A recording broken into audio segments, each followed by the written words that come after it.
Welcome to Paranormal Central, broadcasting live from Central California with your hosts Jeffrey Gonzalez and Alan Thomas. Broadcasting video worldwide at ParanormalCentral.net and broadcasting audio on the Dark Matter Network at ArtBell.com. Are you ready to witness something that you cannot explain? I'm looking for you, you're looking for me. We have to decide what it will be. Can it be true? Can I believe the unexplained? Look into the sky.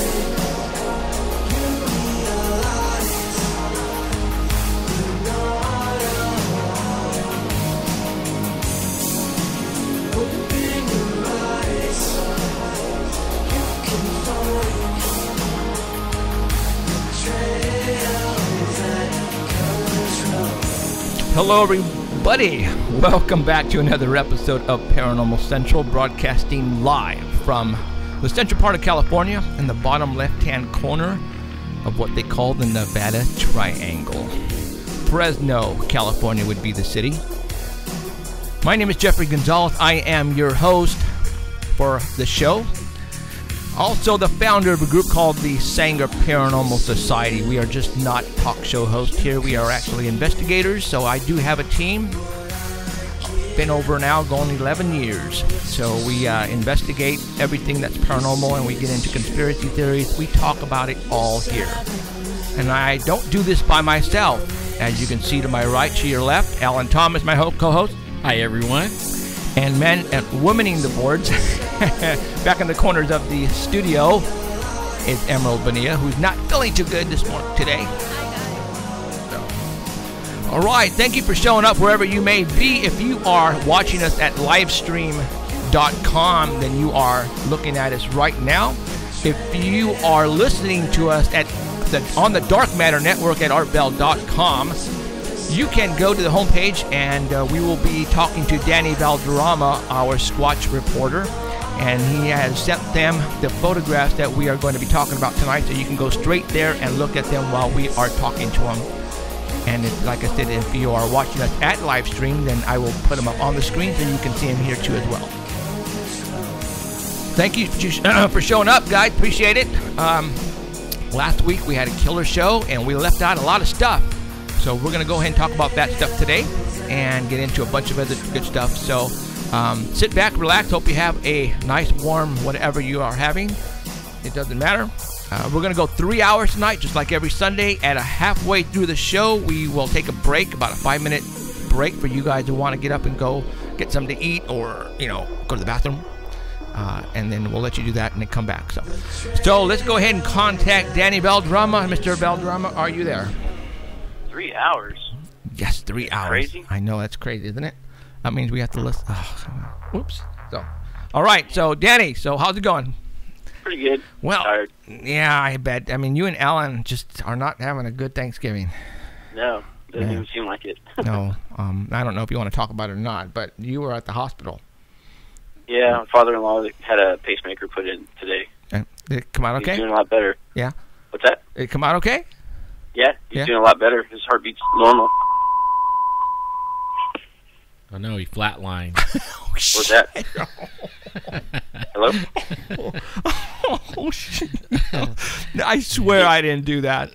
Did you hear that, Danny? Yeah, I heard it. I don't know what that is. I don't know what that was, but oh my God, I'm sorry for laughing, but that was like perfect timing. That was the government, I think.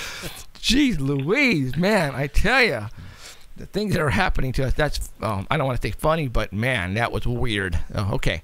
All right, Danny, let's talk about Bigfoot, Sasquatch, your and Alan's favorite subject. All right. Let's you go ready? ahead. Yeah, let me go ahead and get up here photograph number 1. And like I said, for all those who are listening to us at Art Bell, you can go to the homepage and look for Paranormal Central with today's date, this November the 30th. Go ahead and hit picture number 1 like I'm going to do now on live stream, and you are good to go. All right, Danny, go for it. All right, this is from the Examiner.com, November 18th. This was written by Steve Coles. He's a big-time Bigfoot hunter out there.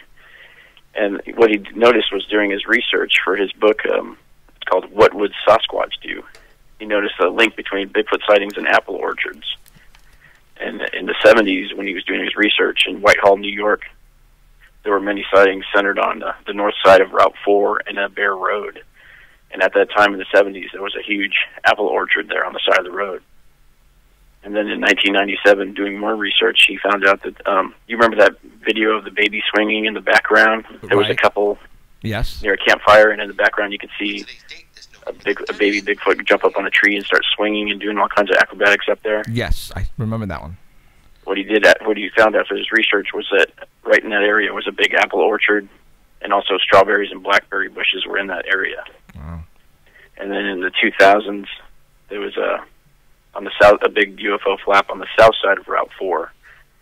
And what they discovered was that the apple orchard on the north side was no longer there from the 70s, and it was gone. And in its place, there was a big commercial apple orchard on the south side, where all the sightings were taking place. And also the Vermont trail camera, where there's something that's right in front of a trail camera, and it's hunched over, and it kind of looks like an owl, but everyone's saying it's a Bigfoot. Oh, right. Yeah. That was in front of an apple tree, too. Ooh. So he also discovered that Jane Goodall used apples to coax the chimps to interact with her. And she noticed that the chimps would often go to the rotten apples first. And she assumed that was because when they're rotting, they have a stronger alcohol content. And they like that, getting the buzz off of that. Buzz chasing smart. Bigfoots. Very, very smart. So therefore, we should take alcohol with us next time and leave it. Fireball. Alcohol. Apple cider. Wine. Apple cider. What do they call it? Hard cider. Yes. Yeah. They'll be swinging all over the place, falling on their asses. Man, we'll go to the apple orchard that we went to. Yeah, we need to go. Man, we have so much stuff we have to do, guys. It's crazy. Oh, my God. All right, go for it. Yeah, and you're right on the apples. Yes, so when the apples break down, they produce a chemical called ethylene, and that ethylene smells like musk. So just like a Bigfoot, they smell like musk. So he also noticed that whenever eyewitness reports were seen near the apple orchards, they also said that the creature smelled like musk. So this is like a natural smell that the apples are producing. And it's like onions when you eat onions or garlic. Right. You smell like garlic. Right. So he's thinking that that's why you're getting a report of them smelling like musk, because they're eating these apples. And when you sight them and they're not near the apple orchards, then you don't get a report of them smelling. Oh, so they smell only when they're near the apple orchards. Then. Only when they're near the apple orchards. Gotcha. Oh, that makes sense. So they look for apple orchards. So it's like wet dog and apples. That's what they're eating, right? Yeah. Yeah. The wet dog probably when it's raining, and apples when they're near the apple orchard. Yep. So we would suggest for those who own apple orchards, and I'm not saying that you need to live by the mountains or the foothills, because these things are coming down to the bottom level.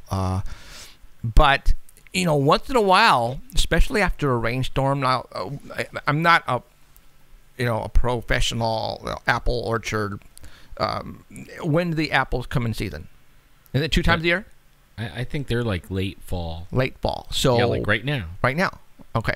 And that's perfect timing, because if it rains like we had today, or just a very mild case of a couple of showers here and there, great time to go out and look for footprints. You people with apple orchards, go for it. So, all right, on. We're getting sightings of them. Yep. I mean, they're getting calls saying there's something big in my orchard. Yep. All right, what's next? Go picture number 2. Right, the next story has 3 pictures. All right. Okay, go for it. From KPIC News in Sutherland, Oregon. There's a woman by the name of Betty Klopp. And She's in possession of strands of hair and bits of skin, and she's had them for 45 years. And she believes that they came from a Bigfoot, and the way she got them was because of her parents. In the 60s, her parents were driving down a road in Oregon, and they were towing a small trailer, and they had just swerved to avoid what they thought was a man in the road. So they stopped at this Porter Creek store. There's a picture of it in there. And they pulled over and they checked their truck and they searched the area to see if they hit it and if there was anything laying in the road. And they didn't find anything. But the next day they went through their car again in the trailer and they found hair and skin stuck on the trailer. Wow. So they did hit whatever they saw. And they gave it to their daughter for safekeeping, and her daughter's held it for 45 years. But then she had seen on the news that somebody in Texas, and I think you know who that is, that said that they killed a Bigfoot and were going to take it on the road. Oh, so that no. caused her to come forward with her story. Oh, okay. Yeah, so because she didn't tell anybody about this, so Okay. I thought so she sent her hair and skin to the University of Montana for testing. Ooh, bad mistake there. Okay, go ahead. Hopefully she didn't So, send well, all of it. I don't know if she sent all of it or pieces of it or what, but it doesn't say that. But results showed that the DNA was too deteriorated and the hair was too degraded for ID. Okay, well. So, Yeah, I hate to say this, people, but if you do have DNA possibly from a Bigfoot, you have to be careful who you send it to. You know, because this is the find of the century. If you send it straight to a university, they can come back and say, sorry, it's, you know, we couldn't do anything with it. They can keep it to themselves and a later date come out and said, look what we found, and take all the credit in the world. You need to be very careful and do not send it just to anybody. Yeah, and I think hair and skin, you shouldn't put it in a paper bag. It's better like in an envelope or Now, I mean a plastic bag. Don't put it in plastic. it does say to store it in minus 20 Celsius or in room temperature, but you have to have additional chemicals in it to mix it with it, right. so it won't degrade. So, because if you do freeze it and then thawing it, and if you keep freezing and thawing it, that degrades it too really quick. Wow. Okay. Now, you were saying plastic. You mean paper.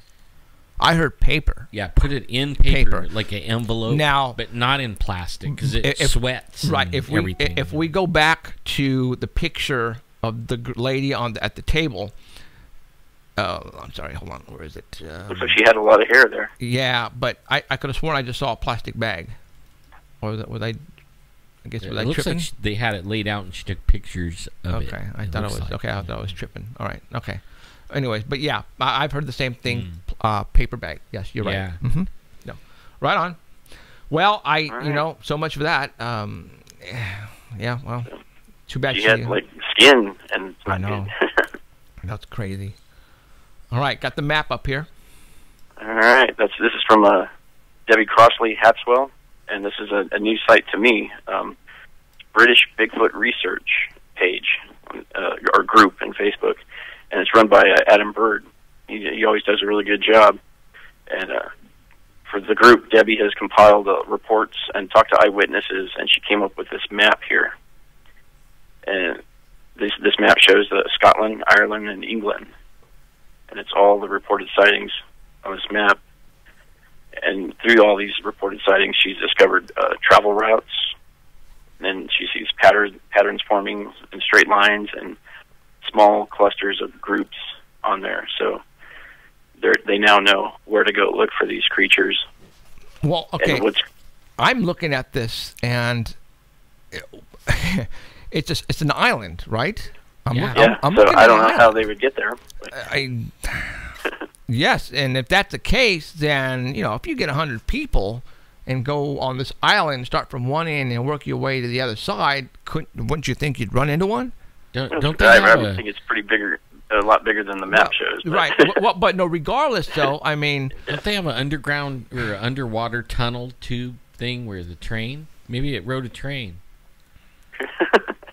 I don't know, but you know, or what maybe the I mean, government placed it there. Ah, or the aliens. Yeah. Yeah, That could I be. mean, Maybe it is an alien. I mean, I would think that it'd be really easy to. I mean, that you're talking. Granted, it could be the size of Texas. I understand that, but or even Yeah. you know. Well, I know it was like denuded of trees. I mean, they barely have any forests or nothing. You know, Well, They're- man, get some good fleurs out there, and you can find. I mean, you should be I able mean, to. yeah. I mean, you're talking, and if there's more than one, which I'm assuming there's more than one, you know, then you know. But anyways, Her map is really cool in that whenever she gets a sighting, she can add it to the map, and it adds it to that map in real time. So if you're out in the field and you're looking at that map, if she updates it, you can see it right away while you're out there right. and get over to that area. It's pretty cool, but it does show that Bigfoot sightings aren't just in the U.S. In the Russia, Australia, Himalayas, Vietnam, and all these countries right here. So Well, it looks like a short swim from like Belgium or Netherlands over to there.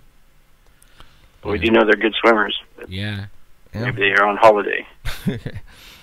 Oh, yeah. So I'm going to be going through that site and bringing you some stories from there and see what's going on over there. Yeah, that's a lot of sightings, though. Definitely a lot of A lot of sightings. good stuff on there. Yeah. There's a lot of canals through the Netherlands, like coming out of Germany. A lot. They could swim the whole way. Or take a boat. Everywhere. Yeah. Cool. All right. Like Elvis. Elvis. All right. The last story is kind of creepy. Cool. I like creepy. Yeah, it's from November 24th, and FoxNews.com reported this. And what they're doing is, in Montana, they're starting to tag the grizzly bears. And they started last summer, and they did with 8 grizzly bears. And they tagged them with GPS trackers. So they're trying to find out how these stealthy creatures hunt. And this is what they found. They can look on their computers, and it will show, as they upload it, the path that the bear took. But also, what they did was that any hunter going in there, they gave them a GPS tracker too. So they passed out over 100 GPS trackers to these hunters that were going in there. And at least one bear, when they downloaded everything, it showed that the bear started tracking these oblivious elk hunters from the moment they left the parking lot. They knew what elk hunters were there for, so the bear started following them as soon as they got out of their cars, and he stayed behind them in hopes of getting one of the elk that they were going to kill. Because these grizzlies are scavengers, and they take the kills from cougars and gray wolves, and they're also attracted to the remains left by the hunters. So the study group is a part of the USGS, and what they're doing is they're near they started last summer in the Grand Teton National Park. So the hunters are just walking around, and they can track the hunters and see how they hunt, and they can see how the bear stays downwind from them. Mm-hmm. And it showed a couple times that the bear came within 100 yards of them, and the hunters never saw it. You could see them. The bear could see them, but he knew that if he got too close to them, that they'd try to shoot him probably. Right. And it showed the hunters going around the lake, and the bear following them from a safe distance, just watching them. And then it showed that the bear stopped for a nap at noon, so the bear's on a schedule. And then that when the bear awoke, it quickly found the scent of the hunters and followed them and caught up to them again. And they said that the bears can smell 7 times greater than a bloodhound and 100 times greater than a man. And they can. It also showed on there that I guess they tagged the elk carcasses around the park, and it showed that one of the bears picked up the scent of the dead carcass, the elk, from 4 miles away, and it even swam across a lake to get to it. Wow. So Talking about determined. if these bears and are hungry. doing that, then the Bigfoot's following you too from right behind you, and you never know it. Right. Exactly. So, Exactly. That's why I call them ninjas. yeah. They're there, but you don't know. So they're right behind you, because if the bears are right behind you, they even showed on the telemetry that the bears knew what a gunshot meant. So they as soon as they heard a gunshot, they would head in that direction because they knew that there would be meat to be scavenged. So it was like opposite of what you think. Yeah. Like most people think They're not running from you at everything all. goes away. Right. Right. I bet Bigfoots don't go away either. I bet they all come to you Come too. to you 'cause they're They'll probably take off in one direction and circle back, and just sit there and watch you. Yeah. It's crazy. interesting. Very cool. All right. All right, people, be careful up there. Yeah. So they say the UK has loads of forest over here in chat. That's cool. Yep. So that it could be squatchy over there. Now, why? If that's the case, how come Finding Bigfoot hasn't gone over there yet? I heard they. I think they did the last season. Oh, did they? Yeah. Okay. Yeah. That would make sense then. They went over there, and Adam Bird was on the show. I think. Okay. But they're on the same time you are. Ha ha ha. Oh, You that's see 'em. right. All right, Mr. Danny Valderrama, thank you All very right. much. And I think we'll talk to you next week. Yep. All right, man. Take care, dude. Later, Danny. Okay, we'll see you guys. See ya. Thanks. Bye. All right, Mr. Squatch. Mr. Squatchy himself, Mr. Danny Valderrama. He's going to be busy for the next week, especially starting tomorrow, Cyber Monday. For all those who don't know, he works for UPS. He's going to be busy. Man. 'Cause No time off for him this no kidding, or man. next. No vacation time for him. Ha! Yeah, but in the put it on- downtime, he's on vacation. Yeah, he put it on. He put it in the book, and they probably laughed at him. No, I don't think so. So, all right, we're gonna go ahead and continue because we have a lot of stuff we're gonna talk about. First of all, what time is it? It is 7:21. Okay, let's talk about, since we're talking about monsters, right? You know, monsters are not supposed to be real. All right, and I've said this once before, and I'm gonna say it again. It's something that you watch in movies and in TV shows and in cartoons. Example, Scooby-Doo. All right. For all those who've been listening and watching us for a long time, you know, we have a lot of reports of a lot of different stuff here in Fresno, where we're at. Why Fresno? I don't know. I wish I knew what the heck was going on here. But we get sightings of Bigfoots. We get sightings of aliens. We get sightings of what Alan and Rick saw. I'm just going to say it was probably a Mothman, I'm assuming. It was something. It was something very large with Yeah. wings. And then, you know, we've actually have sightings of pterodactyls. Yeah. Okay. Now, about 2 weeks ago, And night crawlers. night crawlers Yeah, we don't know if those are alien or what. or what. Now, the pterodactyls, you know, we've had a lot of sightings down in Selma. For some reason, Selma McCall Avenue seems to be the hotbed. Why, I don't know. And that is creatures with large wings.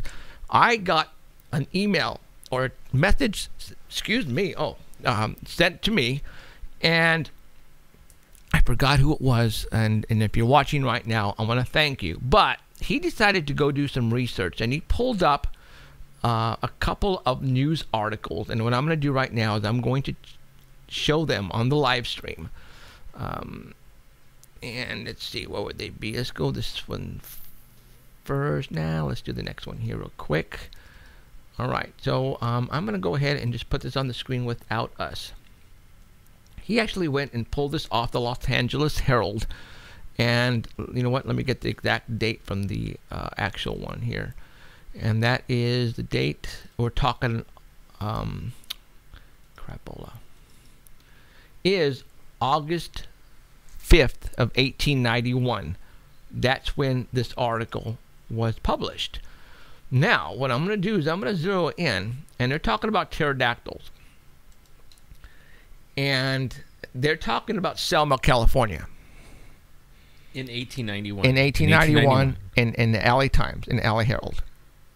Whoa, dude, Okay. that goes back a ways. Okay, all right. Monstrous, which are half alligators, half birds, so they're saying. And I read in here, and it came up, and it said the marshy, swampy areas southeast of Selma, California. All right, you guys? So in 1891, there was marshy, swampy areas. Well, maybe there are, and we just don't know about them because we haven't gone over there to go investigate. Could that be like The Kings River? Lake? No, I'm thinking more in the Selma area because I think they would have said maybe Centerville, Minkler, or east of Fresno. But here they're saying Selma, California, you guys. All right, and I'm talking about the Los Angeles Herald. We're not talking the Sanger Herald or anything small. We're talking an actual real newspaper who talks about, all right, pterodactyls. And they mentioned Selma, California. Really? Okay, I'm not making this up. All right, I didn't know about this particular news article until about a week and a half ago. How long have we been telling you about sightings in Selma and the foothills east of Fresno? We've been talking about that. How long? Since we started. Yeah. Right? Okay. Mm-hmm. And then, somebody who watches us did some investigating, and I don't know how he found this, but this is a legit newspaper, all right? He basically verified what we've been, talking to you guys about flying pterodactyl birds, all right? It says they're sport gunning for dragons. Where? That's what it says. Sport gunning for dragons. Sport gunning for dragons. Near, it's yellow. I can't Yeah, read it. and you know what? Fresno. Is that what it says, Fresno? Yeah. Yeah, it does say Fresno. The Fresno sportsmen now go gunning for pterodactyls. These are dragons who live in the... I can't even read that. I'm trying to see where it says the Selma, because I pretty much saw that Selma on there. Hold on, I'm trying to look for it, guys. Stand by. I know you guys are... I've got it. Let me go ahead and zero in over here. God, where is it? I know I saw it on there because I read it and I went, whoa. That says Selma, California, guys. Hold on. Maybe it's in the other article because this is like, I don't know, part 1 or part 2. But they're talking like Ellen just said, dragons. All right, let me go to the next one. Hold on. Let me go to the next article real quick. All right. It makes you wonder, like, maybe that's what dragons were. Like in the England, they were killing dragons and Pendragon and all these guys killing dragon slayers. And what happened? I'm going to say, what was that? Well, I'm telling you guys right now, this says Fresno and it says Selma. And they're talking about taking a hunting trip to go shoot dragons, guys. I'm not making this stuff up. All right? I am not making this stuff up. All right, there it is right there. As a matter of fact, okay, there's the Fresno part. You can probably see that. All right, Fresno. I'm going to circle that right now. Fresno. Okay, basically, I think what he did is he highlighted every place where it said Fresno. Okay, look, sport gunning for dragons near Fresno. The wild, weird story of a Fresno newspaper, blah, blah, blah. The Fresno Sportsman. So they were doing this in 1891. They were hunting for dragons in Fresno or near Fresno. Okay, what am I supposed to say about that? It's documented in the Los Angeles Herald, guys, in 1891. And they're still here in 2014. I'm lost for words because that only validates what we've been talking about here. And people say, we're smoking the crack. And I just talked to somebody maybe a month ago at the grocery store that said they saw 2 of them, and I mean over the summer. They've seen them over the summer, but only it was in the back part of Pine Flat. Okay, here. The last crew board were far away in the direction of the Kings River. I see Kings River right there, guys. Like I'm gonna bring it up even more so you can see it right there. All right, I'm not making this stuff up. All right, they don't pay me enough to make this stuff up. Right there, direction of the Kings River. I'm trying to pull up words like here. Oh shit! That's exactly where noise in the deep under the bridge, flapping his wings. The 2 monsters rose slowly from the water and flew so near that the wind of their wings was plainly felt. Okay, Mr. Harite described the dragons as resembling birds, except that they had no feathers, and their heads were broad and their bills long and wide. Man, that's exactly what that gentleman whom we had not too long ago on was saying about exactly what these guys were talking about right here. Holy smokes, you guys. This is crazy. Oh, shit. J.D. Daniels of Sanger heard of the matter and on Wednesday went over to Selma. This is the Los Angeles Herald. All right? Okay? Oh, my God. I didn't read it all the way down here, guys. I'm blown away right now. And you guys have to be reading along with me. Wednesday went over to Selma to join those who were going out to capture the dragons. Your correspondent saw Mr. Daniels today, and that's okay. Did it come up from? Okay, this is just too much. What? Come on, are you kidding me? Are you freaking kidding me? The next day, the company went. No, okay. How do we get copies of this? Can we post this on our Facebook? I will like page. I will send you. I took snapshots on my phone, so I have them on my phone. So what I can do is I can email them to you, or I think I could just put them on the Facebook page. Yeah, put them on the Facebook. Yeah. That's not a problem, guys. I'll do that. I'm not. that way, everybody here can like Ito. He's like, man, I want that. I am not messing with you guys right now. All right, this is for real. Okay, I'm gonna go ahead and I'm going to put this up, and then I'm going to zoom in for you guys so that way you guys can see the date. All right, hold on. There it is right there. And the date, Los Angeles Herald, Wednesday morning, August the 5th, 1891. They might be able to Google that. Okay, well, there's the date. So you guys can Google that. I'm sure he did the same thing, or I don't know how he got this. But the Los Angeles Herald, Wednesday morning, August the 5th of 1891. Sanger, Selma, Fresno made the Los Angeles Herald. There's the website. Where? Scroll out a little bit. Scroll out. Yeah, so, make it scroll out, not in. Out like I'm doing now? No, that's... Oh.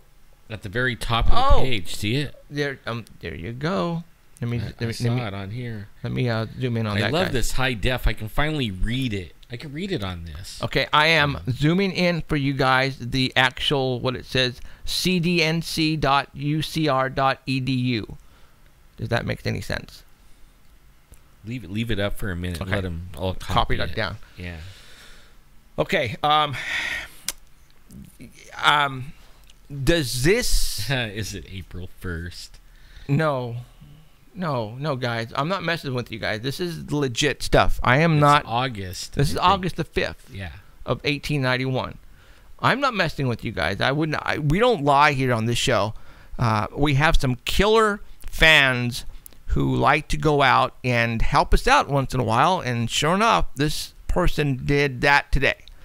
He is showing you right now what we've been saying for the past 5 years. Long time. Sightings down McCall, down on the Kings River, around Selma, and lo and behold, we have a newspaper article from the Los Angeles Herald that pretty much validates everything. Okay, so there you go. Monsters, according to the Los Angeles Herald, are real. Why would they post this? All right. So there you go. Ito, go and look for it. And you know what? There's a little bit more there. Let me scroll in to see what else is actually said on here, because I am dying to read more. Hold on, you guys. Give me a break. No, I don't. Extinct. Tulare. Kern. It's got to say river. Yeah, it some of it's blocked off. Okay, you guys, do me a favor. For those who can get this for us, go and get copies of this via internet, print them out, do whatever you can, and send us some great copies so we can post this on like the Paranormal Paranormal Central's link. I would say this would be good to put on the website as well, paranormalcentral.net. Just snapshots and put them up there. Because, man, come on, really? Well, like when we get reports, they say they're like 7-8 feet tall with a really wide wingspan. Right. And you can hear them like... Yeah. I mean, and I read it to you that they actually felt the wind from the flapping of these things. So obviously they're huge. They're not small. All right. There's my buddy Adolf, and I told the story once. And I told the story once. And I'm going to go ahead and say it right now because there's a lot of people out there who's never heard this. A friend of ours, and his name is Adolf from Sanger. When he was going to high school, right now he's probably in his late 50s. I'm thinking 50 years in that range. His buddies came up to him at the garage where him and his dad were working on a truck, right? And they asked Adolf, "Hey Adolf, you want to go with us down to the river near the bridge and to hang out?" And he said, "No, I can't. I have to. I'm helping my dad with this particular truck." And they said, "Okay, so we'll see you later." And so they took off. Let me pull this up here. Hold on, guys. Oh crap! Where'd it go? Okay. You know what? We'll have to try it out. And send them. The only way we can find out is do that. Fix it up. Yeah. So, and if it does it, then we can like send nasty emails to live stream. To live stream. Okay. So get back to the story because we were just cut off at live stream. Now we're back. They were messing around, goofing around on top of this old wood bridge, and then all of a sudden they heard some flapping above them, and they noticed this very large bird. And they're freaking out, and they all jump back into the El Camino, and they take off, and as they're driving away, this large bird, or whatever it was trying to grab them from behind, from the truck, or their El Camino as they're driving off, right? And they were able to get away from it, and they went back to Adolf's garage, and they pulled up, and they're out, and they're screaming. They get out of the car, and they're screaming and telling them what happened, and Adolf didn't believe them. And as they're walking to the back of the El Camino, they notice that there's claw marks on the back of the El Camino, like this thing tried to grab onto the back of the bed. And Adolf freaked out because he knows his buddy, who is so particular about his car, he would never, ever in a million years scratch it up just to tell a lie. And when he saw that, he pretty much said, "Holy smokes, guys." So, reports like that and visual reports to this day, granted that was 40 years ago, 30 years ago. To this day, we still get reports. As a matter of fact, Ken Gentry says that he gets reports from people up in the mountains before he moved to Oregon, right? Or wherever he's at now, Washington. Probably still gets them. Yeah. That these things are still flying, guys. Crazy stuff. I mean, like I said, monsters are not supposed to be real. But apparently we have them here in Fresno, California. And an abundance of monsters. And that's why we're doing this, guys. Because by showing you that newspaper clipping, you can't say we're blowing smoke. Because they got a report of people going hunting for these things back in the 1800s, late 1800s. So obviously there is something there. All right. Now, I'm sure that the people who has called us and to report these large birds down in McCall and Selma did not go and research all the way back to the 1890s on the newspaper. You have to have some bearing of how to do this. All right. Now, the people, granted, I'm not saying that a lot of people don't know how to get on the internet and stuff, but the people who reported these would not do their research first, and they come up with a lie. There's no reason. I mean, they're not here to make any money. They just made a phone call and said, "Hey, I need to tell you what we saw the other night. This is what we saw." That is it. Heck, I run into them like now that we're getting kind of known. I'll go in Walmart, and my favorite area is the sporting goods. And I'll go in there, and somebody will recognize me, and the next thing I know, I'm getting these cool stories, like UFO stories and all the different things. But like maybe I'm thinking September-ish, the first part of September-ish. These two girls are telling me about pterodactyls they saw on the backside of Kings River. They were floating. Oh, jeez. This summer. Right. And they saw them drinking water or doing, or something in the water, and they were standing in the water. They said, and like knee deep, but they were still really tall. Mm-hmm. And as soon as they saw them, they took off and soared over the mountain. Like Hog Mountain, I think it's crazy, called. guys. Yeah. I mean, is that just? And then they described exactly what you said. There were two college runners. They were girls. They were Fresno State college runners. Mm-hmm. They were telling me. So, you know what, Emerald? Do me a favor and go ahead and contact Baltazar for me, please. For last week, for all those who listened to our stories, we had a female and a male, brother and sister, tell us their abduction stories way back when it happened a long time ago. And they are up to get hypnotized to find out what really happened. Well, I think I found somebody to do that for us and to assist us in that manner. We're going to talk to him right now. Yeah, his name's really Baltazar. Well, you remember, he was in here with this crystal skull. That's the same guy. Oh, I remember. Yeah. Remember with the cool radio voice. Yeah, he did have that. Oh, right on, man. I remember him saying that he does regression, but he knows people who does this professionally. Are they in the town Yes, again? they're here in Fresno. Woo-hoo. So we got somebody. Yeah. I just want to confirm it with him, and I want everybody to hear him say nothing yet, huh? Okay. Go ahead and hang up. And because I told him at 45 after, which is 2 minutes till, so I don't know why he's not answering. Just voicemail. Okay, give it a couple of minutes and we'll try again. So for all those who didn't hear the show last week, go back. It was a killer show about 2 abduction scenarios, and both of them want to be regressed and get hypnotized. So they want to know, because there's some missing time happening that is really cool. Missing time. And it had a great video. I mean, I was talking to Ken. We used to have Ken. He did the UFO report, and I forwarded that to him, and I was asking him, like, what does he think about that video? He thinks it's all one ship. He thought it was all one because it disappeared. All of it disappeared all in that one flash of, right, whatever it was. And then I was asking him, like, what was that? That looked like it was like rotating around the ship. He had no idea. He hadn't seen anything like that. Right. But he was blown away by that. Right. And this guy's a UFO guy, right? And that blew him away. Okay. Well, it to me, it's very legit. Oh, yeah.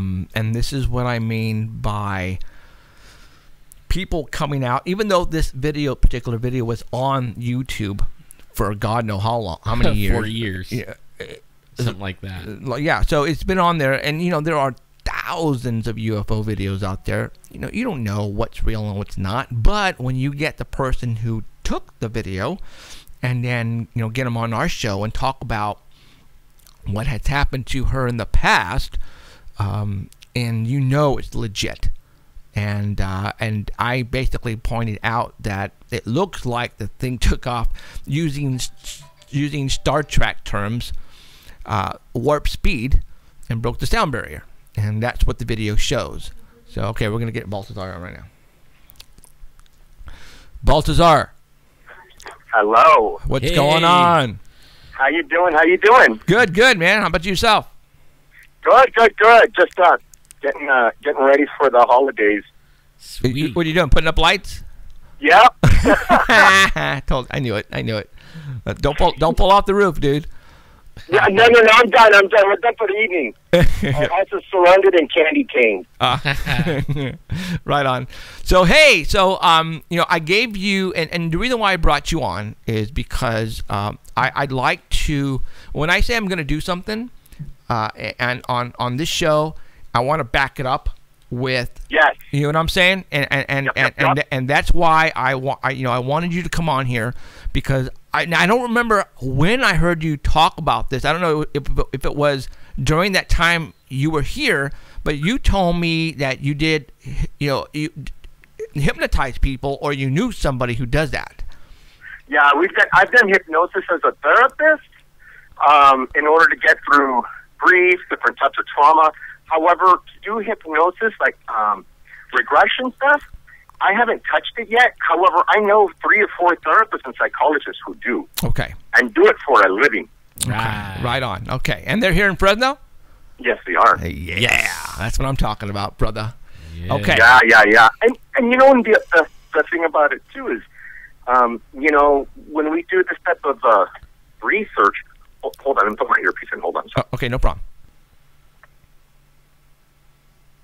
That's when you do this type of research and what you want to do for your show in order to have this level of just protection, and we don't have any other feedback or misplaced.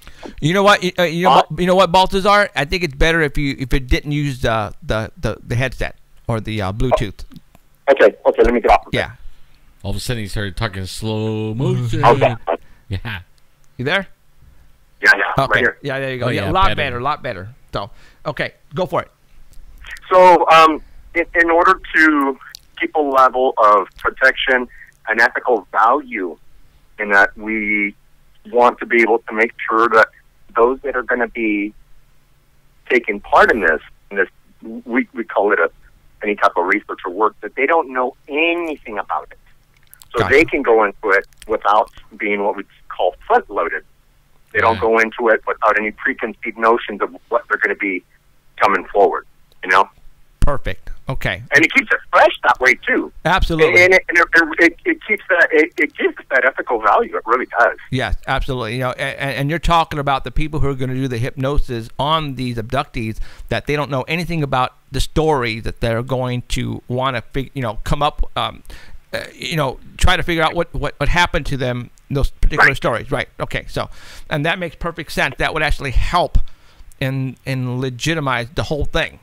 Exactly. That's what when we'd first spoken about it, I said, I'm not going to do it because I know people that can, and that way they won't know anything about it. Perfect. Okay. And that's awesome. So, basically what we have is we have a brother and sister. They're now in their 50s, I'm assuming. And both of them had stuff happen to them in the past.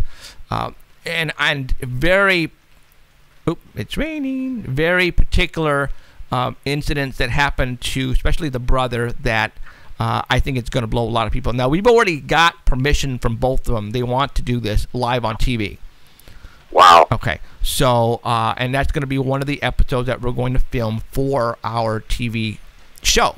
And it's fabulous. It's going to be awesome. I can't wait now, knowing that you have people on standby. Go ahead and make your calls. Find out who wants to do it. And we will give them, find out how much they charge or whatever. But we can also promote their business as well. And a lot of people are going to be watching this.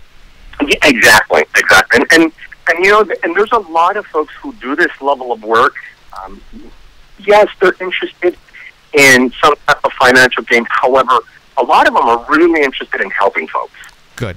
And so if we'll talk to them and definitely let them know that there will be some promotional value. However, these are these people who have had several things go on with them, right? And they're looking for answers. They're really looking for answers, and they need help. Okay, that's awesome. All right, that's these guys. They just want to know what happened to them. Yeah, because we'll talk again, and I'll fill you in on both the stories, especially the airplane story. Dude, it's gonna blow you freaking away. Yeah.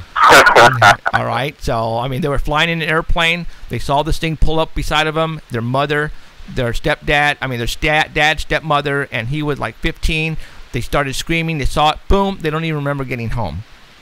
Wow. Okay. And matter of fact, they just after 25 years, somehow a part of it came out in the open. One of them mentioned to it, and all of a sudden now all 3 of the memories are now remembering this, but they had no. Wow. You know what I'm saying? So, right. So their memory was turned off on that incident somehow, and over 25 years, finally somehow something leaked out of the brain of somebody. And now it's starting to come forth, but they have no clue how they got home, how they landed the plane, nothing. Well, Jeff, and that's a part of what we see and what we value in psychology is what the plasticity of the brain during trauma. And oftentimes it does. It'll, to protect itself and to protect the psyche, to continue to integrate in this 3D realm, we'll forget things. Right. Wow. You know, that happens a lot. Wow. That happens a lot. Especially when, as humans, we can't wrap our mind around a situation that defies our logical understanding. Our brain does. It wraps literally like a spell enveloping this cancer around it, and it'll keep it there. It'll hold it there until it starts to leak in some way into the 3D and into the consciousness level of sight, and then it starts to blossom. So obviously these folks are ready in their conscious waking state to be able to handle that type of trauma. Right. Okay. That's good. Okay. Well, that's awesome. Well, I'm glad that we know you, because you're going to become a very helpful in assisting this and this producer. You got it. So that's awesome. So, all right, Baltazar, I will talk to you very soon. I'm thinking that we're probably going to do this in January, which is right around the corner, and I'll fill you in. Okay. That sounds fabulous. All right, you guys have a great evening. All right. Good night, Thanks, bro. Baltazar. All right, take care. Bye bye, y'all. See ya. All right. That's Cool. awesome. Now, you know what? We now have at our disposal for future, you know, in case we need to do this again and again, now we got connections. All right. That's cool. And on live TV, you guys are going to see this happen. This is just, where else are you going to see this? Nowhere. All right. All right. Are you excited? I am totally excited about the TV show. I was sitting down writing out different episodes. Man, we have so many good ones. Oh, we have so many good ones, you guys. I can't wait to hear, like, how did they land? Yes. You know, I want to know. I mean, that's perplexing. You know, one minute you're flying along, and the next minute you're waking up. But they don't even remember, you know, just getting the plane down, pulling into the hangar, going home. None of that. Right, They have no idea how that's they did what that. I'm saying. Like, when do you... Can you imagine having to live with that? It's like, wow. Like, you think you're crazy? Somebody just messed with your brain, man. And you imagine if that's the case, then they have the ability to do that. That's scary. Man, I read so many... I've had people tell me that they get taken, and then they come back, and they think they're gone for hours, and they're only gone like a minute. Right.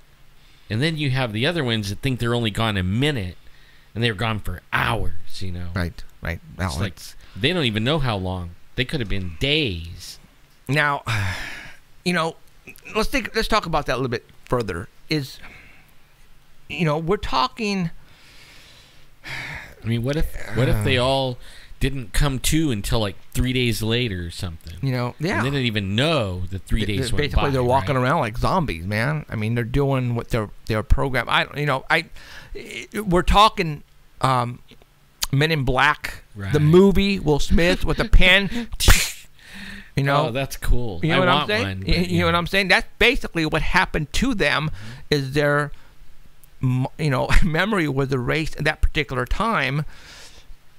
Wow, it just it blows me away to even think about it. Now, you know, are we talking our government doing that, or are we talking other beings from other world with that type of technology? We might find out. Oh shit! We might find out. Oh shit!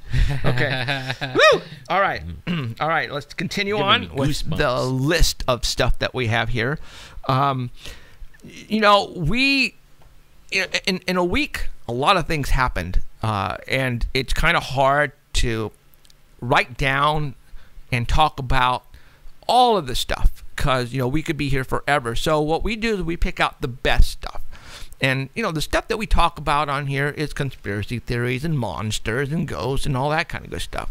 And when I say conspiracy theories, you know, something happened to me today, and I'm not going to talk about it because I don't want to embarrass him, you know, Right. so I'm not going to even go there. But this has something to do with the pyramid and the all-seeing eye. Who sent this to me? Oh, Lewis in Australia sent this to me. Lewis. He sent me this. He does pretty good research, and Yeah, when he does. finds stuff, he sends them to me, and a lot of stuff is good stuff. And he's an artist. And he's an artist, and he's a gamer. The guy is a freaking gamer. When do you ever work, dude? Okay, so he sent me this, and I'm going to show it to you. And this is from the game. Let me read it. Grand Theft Auto 5 for the Xbox. So what I'm going to show you. Ooh, I bet it's a Bigfoot or something. No, actually. They had a Bigfoot in one of those. They had a Bigfoot. Yes, they did. Okay, and I'm going to show it to you right now without us in it. And what do you see above the mantle? I gotta look here. Oh, yeah, you can't see that far, huh? Because you got the way I have this slanted. But you guys see what's on top of the fireplace mantle there. All right? This is in the game. For the Xbox. It's All-seeing eye. the Grand Theft Auto 5. All right? Am I making this up? No. Because this is a snapshot that Lewis sent me from the freaking game. Now, why would they put that in there? Just to mess with us? Yeah. Or they own it. They're showing you they own it. They own the game. There you go. Now, They own you. let's talk about the game. Now, I'm not a gamer, and I don't play these games at all. I've never played an Xbox game in my life. All right? I'm just too busy. Now, on the other hand, I have 2 kids who are freaking up there right now playing it in our house. Grand Theft Auto. You know, we're talking violent game, big time. A lot of killing, money, prostitution, all that is involved in this particular game. And lo and behold, you happen to have the all-seeing eye in the pyramid. Go figure. All right?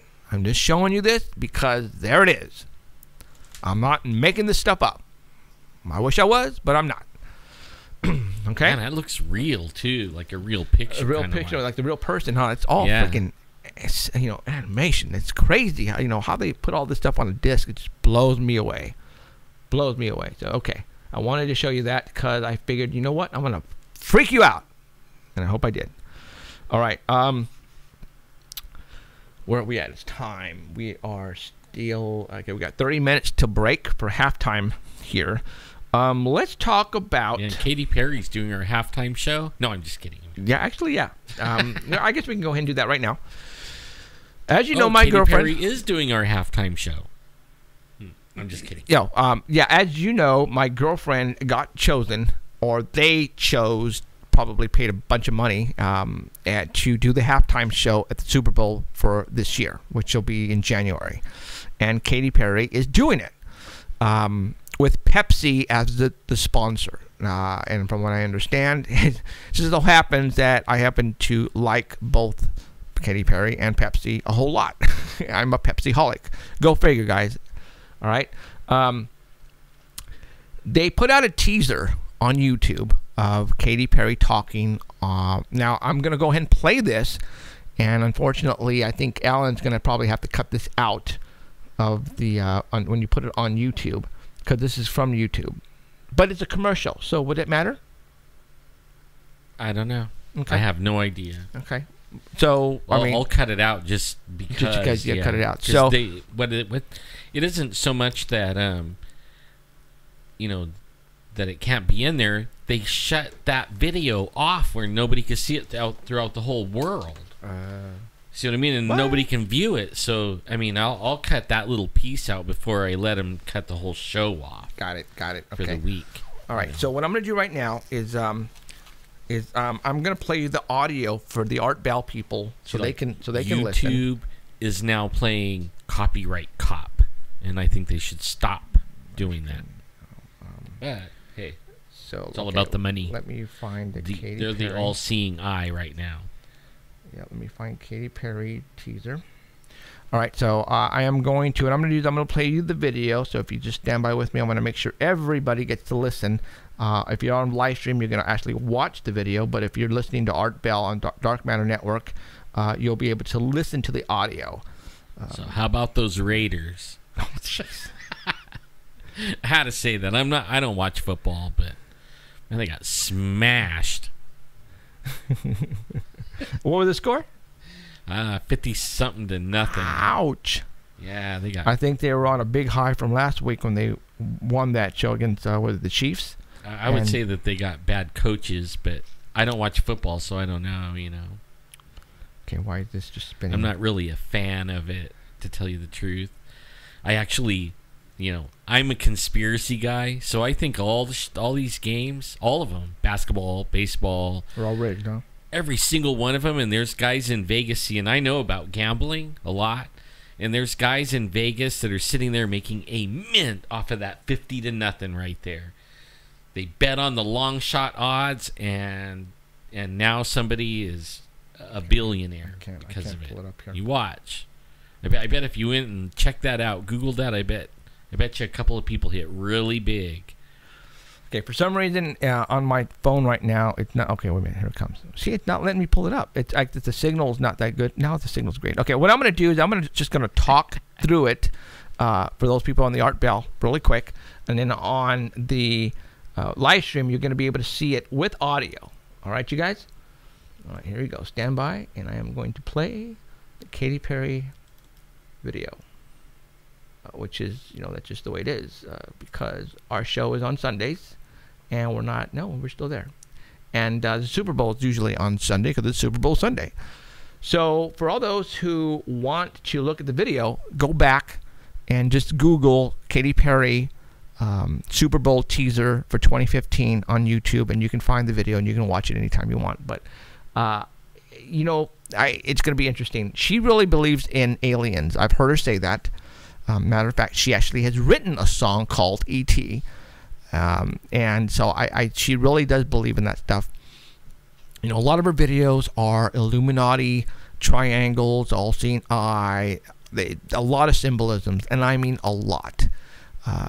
She's obviously doing it on purpose. Is somebody telling her what to put in her videos, or is it coming from her? I don't know. But I wanted to show you that. But I never thought about that. Like, did she do it because she likes it? And some people just get into it and they use the stuff because they like it. Right. Yeah, but then some people do it because they signed a contract. And they have to. Right. Now, there's a show on Monday nights called Scorpion.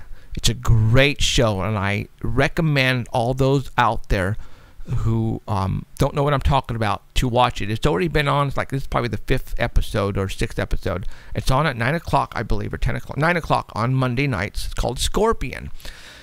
It's about this. I want to say the CIA or FBI or the government basically hiring these 4 kids, and I want to say kids because they're probably in their early 20s, 25, 24, and they're all very, very smart with high IQs, especially the head guy. He has like 180 IQ. I mean, this guy's like one of the top guys IQ in the world. And from what I understand on this show is they actually has taken actual cases and used them in this actual show. One particular episode, which was last week or the week before, it's about music. This guy came up with, on a computer program, how to write a hit song. It tells you exactly what to do to write a hit song. All right? And there are people all over trying to steal this particular program because he found a way to write a hit song, a million selling song. So if you follow this particular program, you will write a hit song. It's guaranteed you'll sell millions of records. All right, so this was on the episode, and I'm going, whoa, time out. And these are actual cases that happened, and they're taken, from the files like X-Files. A lot of those cases, you guys, were real. Fox Mulder was an actual real FBI agent that was given the okay to go and look into these paranormal cases. Fox Mulder is an actual real person. As a matter of fact, maybe we will talk about that pretty soon. I guarantee you right now that people are listening. They're going to take our idea and other shows are going to run with it. But Scorpion, and I'm pretty sure you guys all heard or saw that episode if you guys have seen that episode. What if there is an actual program out there that the Illuminati owns, and they actually write the songs for their artists to make the millions and millions of dollars that they can sell. Like I said, this is supposedly real, and I was freaking out when I was looking at this because there are bands and artists, like for example, Katy Perry. She is now the only artist to overdo Michael Jackson in hits on an album. I think it's 6. So she overdid Michael Jackson. Katy Perry did, and that's a fact. It's like maybe they wrote the songs for her out of that program thing, and then they kind of like made her. So they go out and they look for rock stars or wannabe rock stars that they think have potential, and they, because Katy Perry was on the and Emerald, maybe you can help me on this. It's called the X, where a bunch of bands go and they perform in X Factor? No. This is an actual. Matter of fact, the concert that comes to Fresno, and they do it at the parking lot, the Selland Arena. They put fence up, and it's by a skateboard company. They sponsor it. Come on, guys, help me out here. Ito, all you guys know exactly what I'm talking about. For some reason, the X, it's, oh my gosh, I should know this. I think I know what you're talking about. It's or a bunch of bands go and they perform in every city, and it's like they go in vans and they have some sort of kind of big bands, usually punk bands. All right, but in other words, the last one they had here, it was at the last one was at the Selland Arena parking lot, and then the one before that was at the Save Mart Center parking lot. They set up like 3 or 4 stages, and they have their the concerts. Well, Katy Perry was in a band, and that's how she started, was on one of those tours. She looked totally different than what she looks now. I mean, black hair, very punk, and now her music totally changed 180. So, what if, like for example, they find a band or an artist that think, they come up to them and say, hey, we will make you famous, make you a millionaire. You will sing our songs. You will, whatever we put on our videos. That's basically what a contract is. When you go sign a major recording contract, you have no say most of the time on your music videos. You basically are now just signed, and you have to do whatever the record company tells you to do. That's just the way it is. I should know because I owned a record company before, and that's just the way it works. Plus, you got to go, like, if they say you're going on the tour, you're going on the tour. Yeah, I mean, you basically got to go. Now, have they come up with the name yet by any chance? I know. No, they're just saying areas. River Park, Fulton Mall, Fashion Fair. No. It was just the Vans Vans tour. There it is, the Vans tour. Thank you, whoever did that. It's the Vans tour. That's where a lot of the Monkey. Really? Yeah. Okay, Vans tour. There you go. That's where a lot of these, bands in van, they get in their van, and that's kind of funny because Vans tour. But no, I'm talking a van that you drive. They go from city to city and they play, and then they go. And that's Katy Perry did that. That's what she was doing first, and all of a sudden now, from the Vans tour guys, she is now a multi-million selling. Can probably sell the Save Mart Center 10 times in a row if she came to Fresno. So that's the type of artist she is. She has so much money that she really doesn't have to do anything for the rest of her life. But if you listen to some of her songs, there's one song, it's called Wide Awake. If you listen to the lyrics, it pretty much says, if I knew then what I know now, I would have never done what she did. And I'm thinking sign the contract. So I think that these artists are given the chance here, sign your blood away, sign your life away here, and we will make you rock freaking stars. And why do you think, let's say, for example, Aerosmith or the Rolling Stones? I mean, come on, those guys are what, 70, late 70s, and they're still rocking out. Why would they want to even do that anymore? Like Willie Nelson. Willie Nelson, from what I read, quoted saying that he still has to. He has to. Yeah, what did he say? He's fulfilling his end of the deal. There you go. He's fulfilling the end of the deal. He got all the money and fame, and he still has to fill his side of the deal, which is continued touring until you're dead and promoting the music that that has given to you, that made you a rock star. Well, and in their, the money that these record companies make probably are put right back into the Illuminati, and that's how they run the industry. They run Hollywood, they run everything. So think about that. A program that writes a hit song for you. Simple as that. Oh, that's what Scorpion. So if you guys can go back and watch that episode, do it, because it opened my mind right away. And when I watch TV, I'm always looking for conspiracy. Wow, wait a minute, and that hit me really hard, that particular episode. So that's what we were doing yesterday, me and my wife. My wife saw something about, it was Little Mermaid, and it had, in the castle, it had a penis. Well, Walt. You want to talk about Walt Disney? We started doing, and it goes way back. Yeah. Way back. Mickey Mouse is not. Oh, here we go. I have that. It was on the VHS cover. We have that one. Do you have it? I have it. Yeah, it's right on the cover. Yeah. Oh, well, there's actually, and your mom is a freaking Disney freak. Yeah. Right? How big of a freak is she? We go to Disneyland like 3 to 5 times a year. So. Okay. Wow, there are people who do that, and more than that. I have somebody at work. Gavin goes like. Gavin. Mr. Mickey Mouse. Gavin's a freak. And I have somebody. His name is Lewis, who also does that, and he's. Religion has nothing to do with it, but for example, what Emerald just said about the penis on the actual cover, there are also other animation that people have found.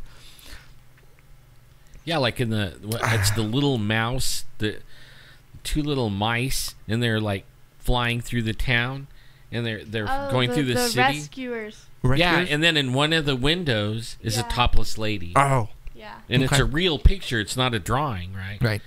And my wife was freaking out. Like we have all these grandkids, and we like pop in the Disney movie, and now she's not so sure she wants to pop in a Disney. It's all movie. You know what? Well, how often do people actually catch that? Well, you got to remember now. This is all subliminal, though. Yeah. Like how do we know? How do we know that there's no other? That they don't put other stuff in there? By the blink of an eye, it shows really quick, but in your brain registers it, and you just don't know you actually saw it, but your brain does. So we're talking. Raised on Disney movies. Oh, I know you were. That's why you're freaking freaky. Oh, okay, whatever. In a good way, but no, I know. I don't know what I meant by that. Trying to be nice. Yeah, trying to be nice. Yeah, no, you're cool. Never mind. But no, a lot of people who are listening right now who are Walt Disney fanatics, and who really don't know anything about the past on the animation. There are secret clubs that Walt Disney made at like the 33rd, the 33rd club, and that would be, and he was a total Freemason.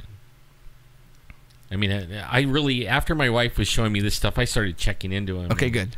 And he was a Mason, a Freemason, a 33rd degree. Okay. And he has a 33 club at Disneyland, and you somewhere hidden. Yeah, that's right. Yeah. It has like a little sign with a 33 on it, so you know that you're going into his secret club. Right. But why now? These animators who put together these movies could be doing this just for kicks, but but there are a lot of these animated movies that have these subliminal messages in them. It's not even just Disney either. No, you're right. There's a lot of them out there, but you guys have to go and Google Walt Disney. You'll trip out. I hate to say this word. I hate to say this word in the same sentence as Walt Disney, but satanic or satanic rituals, Walt Disney, Illuminati. Go type in all that, and I guarantee you're going to pull something up that you're going to go, huh? Oh, yeah. Okay. I hate to do this to you guys, and for those people who are Walt Disney fanatics, but there are a lot of things out there that it's in every movie, and I mean it goes I couldn't believe it. It goes way back. I mean, it isn't just in today's movies. So I mean, these animators that he hired, even when he was alive, were putting that in there, right? Even in today's movies, still that stuff's going in there. I mean, it's ridiculous. No, it is. And people are catching it now with internet. They can get high def, freeze frame, exactly. And stuff. Yeah, right. So if you go Google this, you guys, trust me, you'll pull up a bunch of stuff. And I hate to say it, but a lot of it is interconnected with Walt Disney and satanic and all this stuff, which is crazy because, man, I used to watch Mickey Mouse and the Mickey Mouse Club, and when you think of Walt Disney, you think of fun and a place for the kids to go and be kids and the adults to go and be kids. You know what my wife was pointing out? Like, okay, he must have been into the paranormal. Because why would you say that? His first movies were like Darby O'Gill and the Little People. And, okay. Was that a Walt Disney movie? Yeah. Oh my gosh. And then the Seven Dwarfs. Right. What do they? Right. Remember we were taught the Tommy Knockers, right? Remember when they go underneath it, the sound of a mine had the Tommy Knockers. Okay. I mean, you're right. Think about that. Beauty and the Beast. Okay, and you're right. The Seven Dwarfs.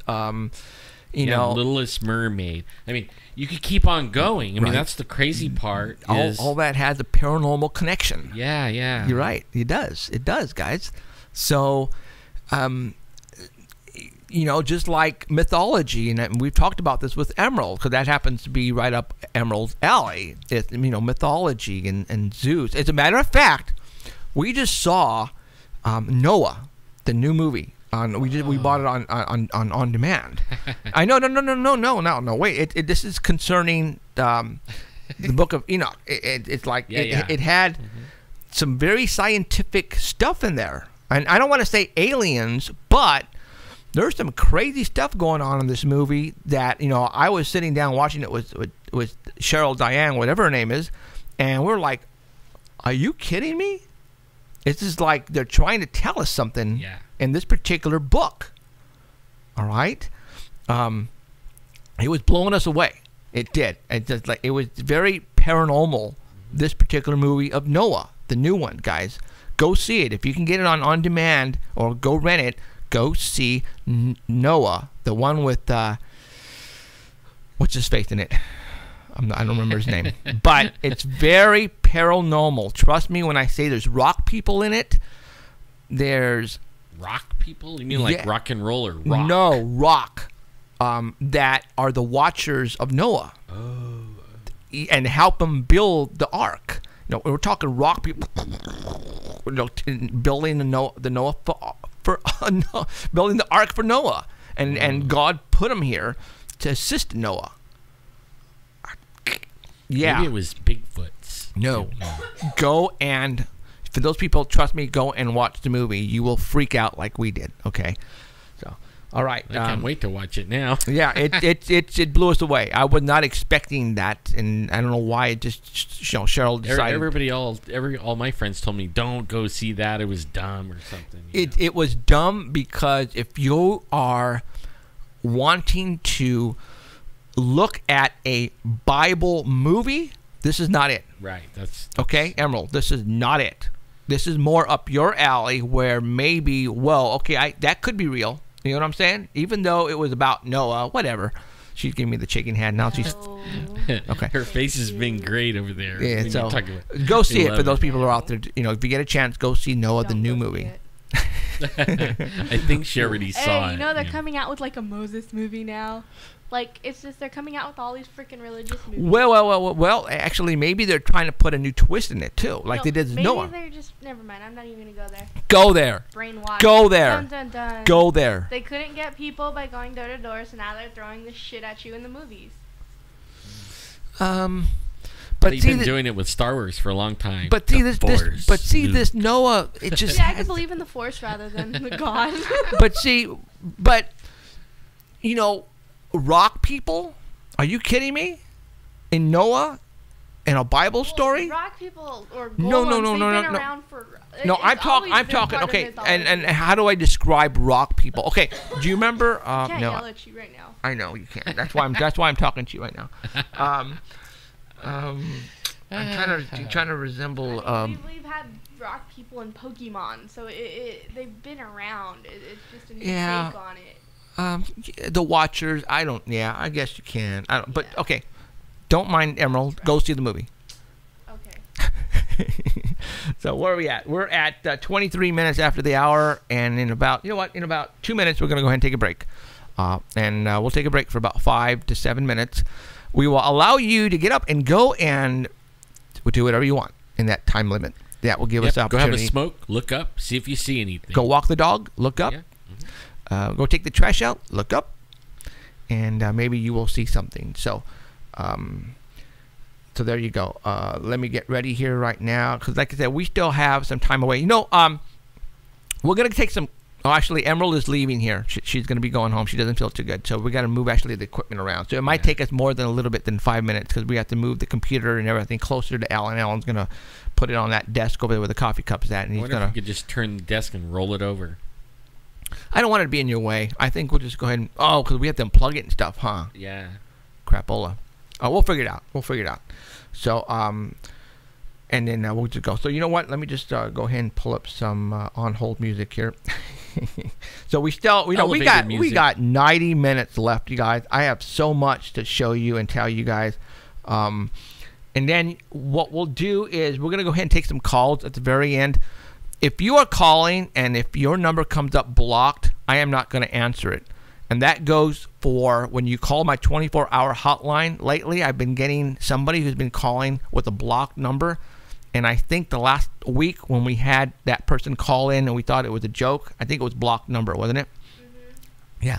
We're not going to accept blocked numbers ever on this show. And if you call my 24-hour hotline on a regular day that the show doesn't happen, and if it says blocked, I will not answer it. Okay? Because if you want me to help you, then I need to see your phone number.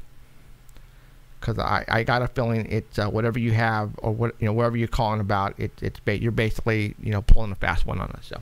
All right, we're going to go ahead and call it for halftime. We're done with the trolls. Yeah. We're done with them. Let me tell you, we get trolled big time, if that's the proper way of saying it. So, all right, we're going to go ahead and take a break. We will be back in about 7 minutes. You guys just go and do what you want to do and come back, and we will see you then. All right, see you guys.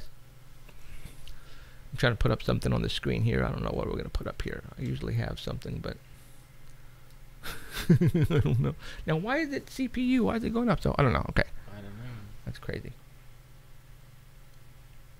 Oh.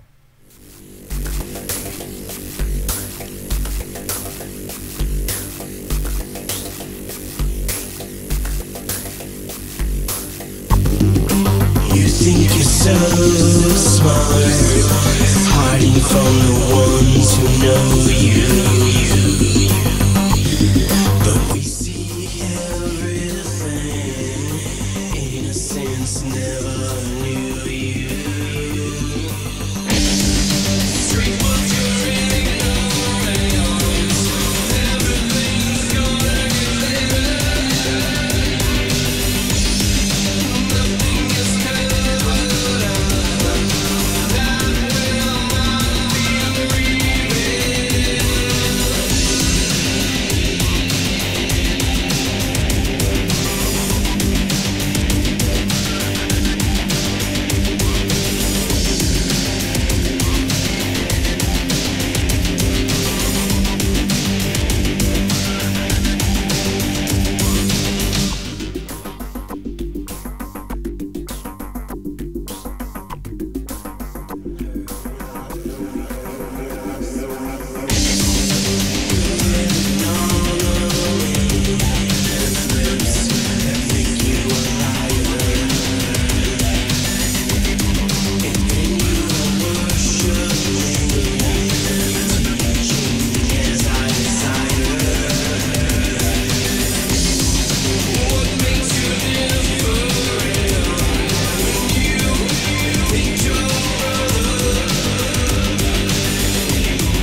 All right, we are back.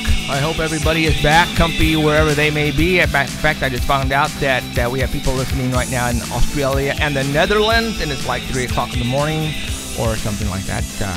Appreciate you tuning in and listening and watching us wherever you may be. I appreciate it. You wouldn't even understand how much I appreciate it because, you know, without you guys, we have no show. Simple as that. So. All right, let's continue. Let's have some fun. Let's tell them a little bit about the opening and the closing of the song. Absolutely. We've been getting like requests for who it is that opens and closes. I have links on the YouTube. If you go to the right side of YouTube, it shows a link for the band Possessed Tranquility. They are the house band. They are the opening and closing, and it's called... The Unexplained. The Unexplained. Yeah. Yes, you can go to iTunes and purchase their album and that particular song called The Unexplained. It is the opening and the intro and the exit song that we play here on the show. This band actually wrote that song for the show. All right. They are our official house band. You will see them in the TV show because they are like the Roots to Jimmy Fallon. They are Possessed Tranquility is that to us here. So, you know, when you see the TV show, it's going to be just like that. David Letterman is the Paul Schaefer. Possessed Tranquility is basically our band. They're going to be off to the side on the set, and they will take us out of commercial and bring us back into commercial, open the show for us, and they will close the show for us using The Unexplained as the song. But the other songs, you know, they have many songs they've written. They have an album out. They have an EP out.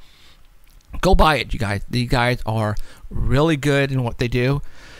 And we chose them because their music totally fits our, you know, our show. The idea of the show, of what our mission or whatever, they fit it like right on the money. Okay, perfectly. So, again, the song, the band name is Possessed Tranquility. Go to iTunes and purchase all their music. Download it on your Android or iPhone and listen to it because it is good stuff. I listen to them all the time, and I never get tired, especially The Unexplained, because that one pretty much, you know, tells about this, you know, the show itself. So, all right. I have their CD in my car, and it's like been in there for 9 months. So, all right, let's continue on. Guess who we have? Oh my gosh, is Heidi Hollis programmed in here? I hope so. That's one thing I didn't tell Emerald. That it's time for the Heidi. Heidi Hollis, our new reporter. I'm gonna go to. Is it gonna be in here? Let me see. Contacts. Oh, wrong phone. Dummy. Scared me. Yeah, we got Heidi. We got a new reporter, you guys. As Danny Valderrama is our squad reporter. Now we have a new reporter. She is Heidi Hollis. For all those who didn't tune in last week, she started last week and will now start off the second part of the show and fill us in on Charles. Oh my God, she's not here. Crap. All right, hold on. Continue. Go and talk about her while I find it. She does the paranormal. She has several books. You could find her at HeidiHollis.com. I'm on Facebook. She has a group called I can't remember the name, but she'll remember. But she's really into the paranormal. She's so funny, and I love talking with her and chatting with her in like the wee hours of the night on Facebook messages. You know, she's really. I think she named the Hat Man or the Shadow Man, and she actually gave it the name. That's why you'll see her on. In fact, I think she has a show on tonight called The Outlander. I think it's like right after this show. The Outlander is her show. It's not written down on the pad that Emerald. Does she have a pad over there? Heidi, if you are listening, which I'm sure you are, go ahead and message me because Emerald handles all that stuff, and do me a favor and send me my message on text. Oh, there you go. Got it. It's here. She just did it to me. Yeah, she's probably going, what a bunch of losers. All right, let's cut Heidi Hollis on the line here, and I'm going to go ahead and do it because Emerald left not feeling too good. And I just hope whatever she has does not rub off on us, because that would be a bummer. I got it. And that would be a bummer.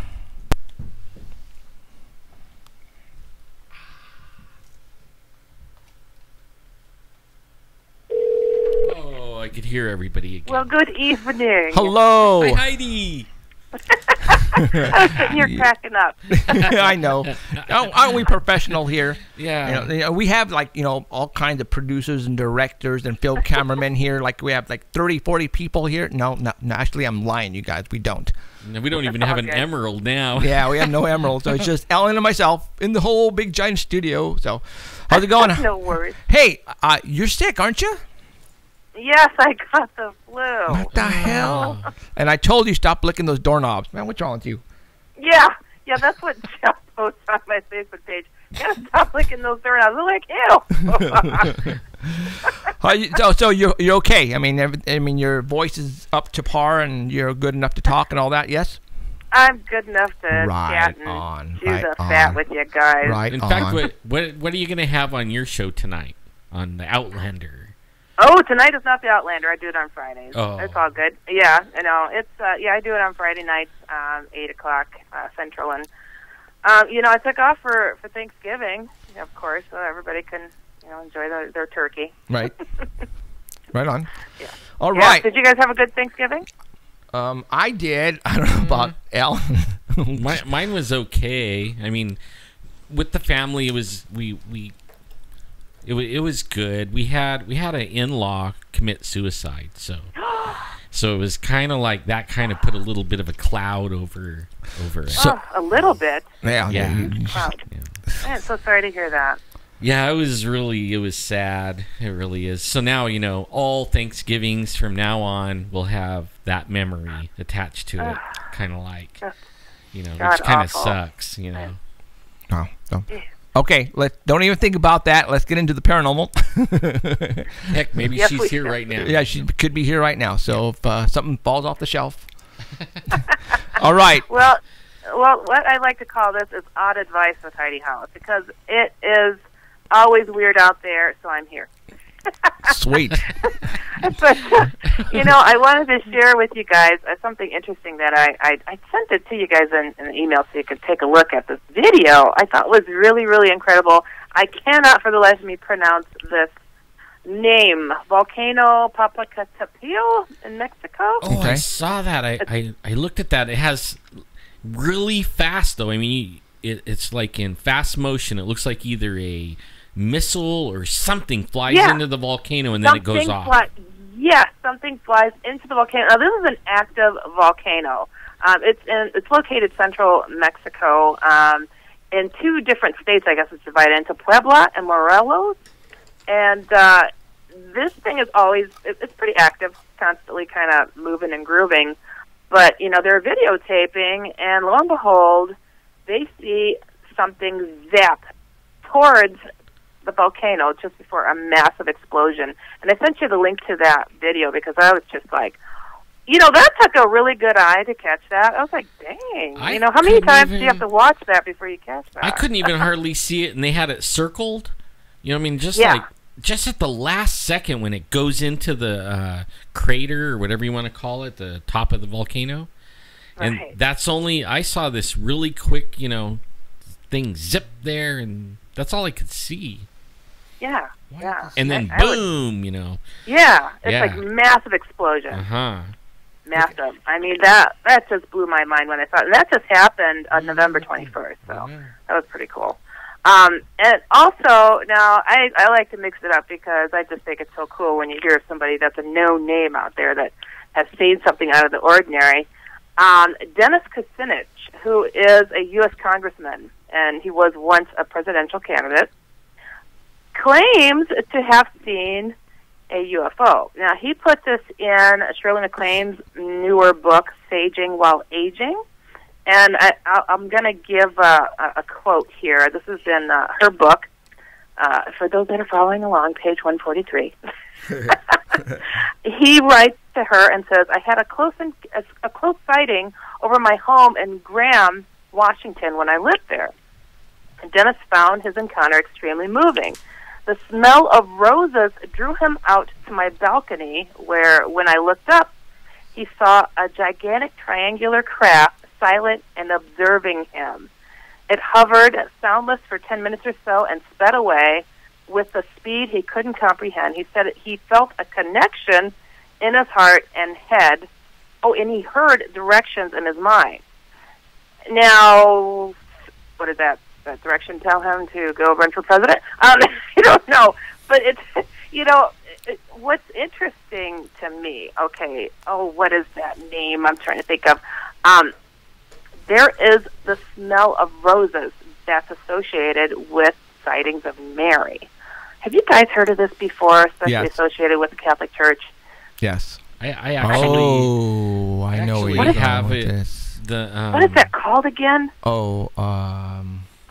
After we exorcise demons, sometimes it smells like roses. Actually, yes. That last time, at one house, the family called you and said it smelled of roses for 2 days after we left, after we got rid of their demon. Right. Wow. Roses reminds me of funerals. I don't know why. Well, yeah. I thought it was lilies or something. Is that? No, I don't know. Funerals. Remember the Munsters? Lily, I don't get a warm and fuzzy feeling when I hear this. Do you? Roses I do, but not lilies. Oh, okay. Well, it's just bizarre. Like, he gets a smell of roses that draws him outside to go look up. He feels a connection in his heart and heard directions in his mind. Now, he doesn't talk about what those directions were, but this is interesting. During a Democratic presidential debate in October 2007 in Philadelphia, Tim Russert of NBC News asked Kucinich if he saw a UFO. And I guess this is his answer. It says, this is a serious question. Russert first asked, and he said before asking the question, if he saw a UFO, and Kucinich says, I did. And he says, and the rest of the account, and he started stuttering, I didn't, it was an unidentified flying object, and it's like it was unidentified. I saw something. And then he goes, now to answer your question, I'm also going to move my campaign office to Roswell, New Mexico, and another one, and an extra one, and then he starts saying, well, Jimmy Carter saw one too. It's just like, really? Why would he say I'm going to move a campaign office to Roswell, New Mexico? I don't know. You think he really did? You think he really did? I don't know. But why would he stutter? He should have came back and said, you mean, what it was an unidentified. He should have said, actually, to the guy who was narrating and told him the question, he should have said, what does UFO stand for first? And I'm serious. I would have said, what does UFO stand for first? And they said, unidentified flying object. Well, that's what I saw. Right. And that would have closed the whole question, because he was trying to make a fool out of him. That's what he was trying to do. His thing, though, about feeling it in his mind, there's this. It's almost like Robert Thorson, and then there's another guy in Mexico, and they do the same thing. They feel like something is telling them to go outside, and they go up on the roof, and man, they get more UFO video than anybody. Right. Oh yeah. And I don't know how many times I've read that actually. I have heard that too, but the roses—that's what's like. Yeah, that is weird. I don't know where you wouldn't even associate. I associate the UFOs more like fallen angels or something. Yes, interdimensional. Exactly. So I'm like, why would roses come up? Fake them out. Yeah, they were trying to fake them. I don't know. Good question. Make them think they're nice. Yeah. It just makes me scratch my head. I'm like, okay, odor of sanctity or something they call it, right? But it's kind of weird that he started freaking out there on stage trying to answer that question. Why did he freak out? I would have just pretty much just put it to rest and say, yeah, it was an identified flying object. All right. You'd be surprised how many people are afraid of ridicule. Yeah. They can't handle it, Wow. I mean, I saw the Bigfoot, the guy that was with me, he was old enough to be my dad. But I mean, he told me straight up, after it disappeared and we were talking about it, he told me straight up, if you tell anyone that I saw that with you, I'll deny it to your face. yeah, and then I told everybody, and he denied it to my face, and I would laugh. I thought it was so funny. Wow. I had a friend do that to me. We saw a massive UFO downtown Milwaukee, where I lived. And she and I were out. It was late at night. Weren't drinking or anything. We were just coming from a party, and just a huge UFO. And it practically looked like it was going to squash us. You looked up, and all you could see was UFO. And I'm like, this thing, you know, came over the car, started to go up into the night sky, and disappear. And my friend's like, I didn't see anything, and you can't get me to say I did. That thing came back down out of the clouds, and then it took off straight, you know, out of it, just zapped in an instant. And you know, she denied it for a year, would not discuss it for a year. It took her that long to, like, accept it for herself. It was really bizarre. But it left me alone in the story, though, which really sucked. Yeah. What can you do? Oh man, I like their face when you bring it up. You know, they start that shaking their head no thing, like, oh no, you're not saying that. Right. They start to freak out, and that's when I'm having fun. Yeah. And like, yeah, watch this. That's funny. You know what is funny though too? I mean, I've been in this stuff for a while, where it's like, you know, where people weren't giving their real names at UFO meetings. Do you guys know what I'm talking about? Yeah. Yeah, everybody, will the real John Smith stand up, and everybody stands up? Yeah. That was hilarious. I even knew a couple of people who did radio shows and didn't use their real names. I'm like, really? Wow. It's That's like, fun. oh, I can't let my boss know this is what I do. And I'm like, what? You know, and they're just like, and then they would call me brave. I'm like, look, my dad didn't have any sons. I told my dad, you're going to hear, this name's going to live on forever. I'm going to abuse it to its fullest. And because he always used to suggest, why don't you use some kind of a pen name? I'm like, no way, Dad. No way. I'm going to make this name is going to rock. Wow. It's rocking, too. You got the world rocking. Trying to, anyways. But I got another cool story for you. It is the blast way from the past, okay?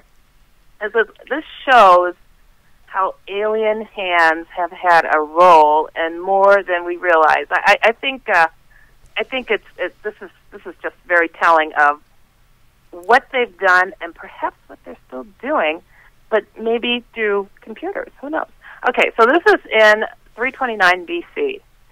Alexander the Great's efforts were stopped by two flying and flaming shields as he tried to cross a river with his army. Now, this is how the story goes.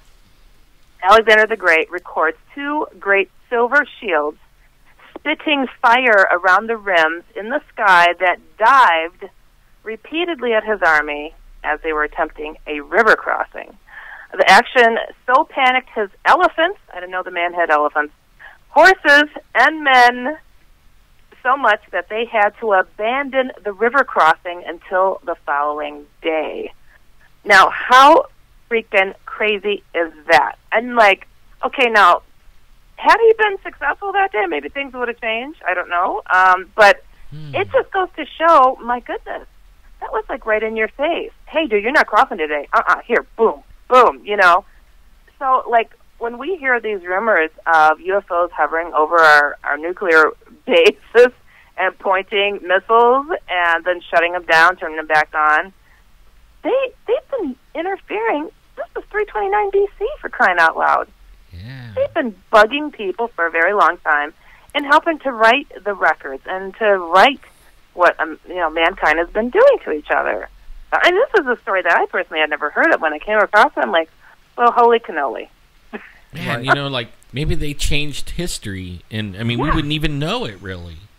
Exactly. Well, now, Heidi, you're a very religious person, so is Alan, and so what do you think these things are then? I mean, because you say fallen angels, and if they're rewriting history,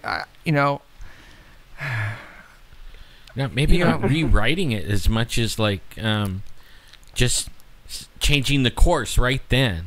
Right. And then we won't know. You know what I mean? They changed it right then. Mm-hmm. Yeah. And it's like you get that funny feeling like, don't turn right, and you don't, and then you find out that there was a big smash up right there, you know, and it could have been you, type thing. Right.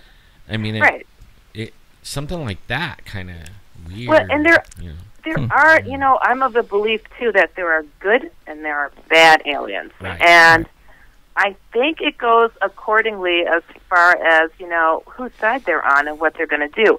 The good guys don't usually interfere. That's because they feel like, you know, if you want to let... Oh, I'm getting some interference over here. Perhaps it's a UFO. It's flying shields coming at me. I'm just kidding. No, it really could be. I thought we heard something here, too, right above us. Yeah, something's going on. But did you hear that? It's just it's weird. Amazing to me. You know, it's like if you want to allow a species to survive in its own natural habitat, what do? You leave it alone. But if you want to, you know, be sure that they become extinct at some point, you stick your little dirty, rotten tools in there and you start messing around with things, scooping the dirt up and digging out roots, and voila, there's a problem. So I think that's true. You know, these ones that interfere are not always, you know, they're usually not for good intentions. I think there are better ways to influence change, and the more positive ones, from what I understand, have been told even in regard to such things. They try to influence change from the inside out, not the outside in. The negative ones go from the outside in and throw a monkey wrench and things and try to disrupt things. So the good guys would be like, I'll come to you in your dream. I'll say, don't do that. Right. You know, they talk about a good God. You know, they talk about things like that. The bad guys, they're like, screw that. You know, you say Jesus' name, they run out the door. Ah! You know, it's like, what the heck? And they do screaming, too, all the way. Yeah. Yeah. Wow. Exactly. So, I mean, it's just fascinating. I mean, that was a story I'd personally not heard of before, so I just thought that was really kind of cool. I'm going to look it up. Now, I've got... the roses thing, first time for me. Oh, the roses one still got you, Yeah, still got me thinking about that one. Yeah. Yeah, that's just crazy stuff. Now, I get these emails. I always invite people to write me at dustoutlander@gmail.com, share your stories, insight, things that you've experienced, and I've got some juicy ones here today, too. These are cool. I always get the coolest stories, and I'm just like, blows my mind. I don't always read ahead. Usually I don't read ahead, so it's like I try to edit as I go along. So, pardon me for 1 second. I'm hearing some odd noises once again. Okay. All right, I'm better. All right, it says, Dear Heidi, that's me. I don't know if my Connor is anything to write home about. My name is Deb, and I hail from South Africa. Oh, hello, South Africa. Cool. Hello, South Africa. Yeah, right. The shadows in this house, as well as my previous home, I just catch a glimpse of in my peripheral vision. As soon as I see it, I speak to it, telling it it is not welcome and to leave the house in Jesus' name. It seems to work. They left my house, my daughter's, and my sister's homes, and they have not been back. As for the cat, has been in the house for 30-odd years. My mom's sister and my youngest daughter and I have seen it. Seems to leave us alone. My animals don't seem fazed by it. Oh, she's calling us a shadow cat. Don't seem fazed by it, so I just let it be. Be well, be blessed, be protected in our precious Jesus' name. Bev. Oh, that's so sweet. So he lets the shadow cat stay, huh? Yeah, I don't understand that.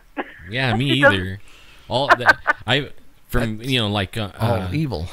Like what you have that Facebook group. What is it called? Paranormal Pledge. Yeah, Paranormal Pledge. In there is some stories. I mean, where they turn from a cat to a rabbit to a spider to a hat guy. You know, I mean, like they can change. They don't. It just might not be a little cat all the time. You know. Wow. And there's some killer stories in there. I would welcome all our viewers to go and join that one. Oh, yeah. Paranormalpledge.com. If you go there and click, it'll take you straight to the Paranormal Pledge group on Facebook. And then I also have Shadow People and Hat Man Experiencer group that you can click on from that same website. The stories, I have them in the thousands when it comes to Shadow People and the Hat Man. And I say to people, it's like, oh, it's just a little ghost. I'm like, oh, no. A little ghost, a little shadow, a little whatever. It's not paying the rent, is it? If it's not paying the rent, please get your size 12 shoe on, whatever you wear, and kick it in the rear end and show it at the door. Because it's not welcome. And once they see that you kind of let your guard down just a little, even for the little one or the little child ghost, I mean, it's like they tell their friends or something, or they start eating and feeding off from you and getting bigger and badder, and then you've got a big monstrous problem on your hands. So it's not cool. And it's you know not what? cool. A lot of people don't realize is like some of the arguments and stuff in their house where, you know, and they don't even know why they're arguing or irritated or anything. Right. Yeah. It's those things. Sitting in the corner laughing at them because it feeds off that negative vibe, you know. And I mean, you'll just be in a bad mood, and as soon as you step outside, you're not, and you're like, "What the heck was that?" You know. It was from Exactly. It was from those Exactly. things, Right. You know. Right. Even the little kitty one. Yep, that's exactly what I tell people. I'm like, none is the best route to go. So, Bev, if you're listening over there in South Africa, thank you for writing so much, but please, they haven't all left. There's one little nasty rodent of a shadow cat roaming around. Get the broom and bless it and sweep it out the door or something. I don't know. You know what just occurred to me? That's how, like, they're tricky. Okay, like they try. A lot of them know you from birth and even before. Like they know your you know, ancestors, so they know your family like better than you, and they know exactly what to do to be accepted. You know what I mean? They will put on a persona of a little kitty because you like kitties, or whatever it is, and that way you allow it because it's just that, you know, right. And then that's how they stay. And then when like I come across people and I tell them, you know, you got to get rid of that, they're like, it's just that, right? You know, that it's not. I had a call you know. Last night, as a matter of fact, and you know, Cheryl can back this up because I was sitting on the couch talking to this person, but you know, they had something in the house. Yeah. And I basically told them exactly how to get rid of it, and that's what Alan has been telling everybody, how in Jesus' name. And there was a small child that has been with the new wife that has been following her, and we pretty much came to the conclusion that that's what it was. And she said, no, she's fine. It's nothing to get, you know. And I said, no, this is why all this is happening, because of that. So I told them exactly what to do, and hopefully that's going to solve it, because this is the third time within the past 3 months people have called me. The first two called me back and said everything's perfect now. Like, thank you. Like, you know, everything it worked. Yeah. What I told them, only because of what you told me, Alan, to tell them, worked. Right. I tried everything. It took me a while to figure that out, but now that I know, I have 100% record of getting rid of them. Right. You know, even in other people's house. I mean, 100%. I have not had one come back or anything. I mean, it's 100% so far. Wow. Isn't that something? Yeah, it is. Well, I'm at 100% so far too. It's awesome. Yeah. And it's about having no doubts in where you put your faith at when you're going about cleansing and getting rid of stuff too. You know, it's like you have got to just own up, take control, and you know, do your thing. You've got to. You know, Alan, you tell me, is this a bad thing? Like you know, they come in forms that we enjoy. I'm hoping perhaps if they do come my way again, they'll come as a Black Shadow Mercedes. Is that bad? I'm just kidding. That sounds pretty good to me. Maybe even a limo style. You know, oh, there we go. Lights flashing in the inside. Yeah.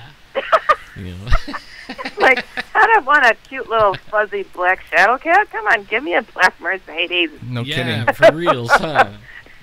Good Lord. That's funny. What are they thinking, cheap shadows? But anyways, how much more time do we have? Because I got a couple more of these. You can do a couple more. Okay. All right. So, this is a short one. You know, let me get to this juicy long one, because this one's been sitting here since last week.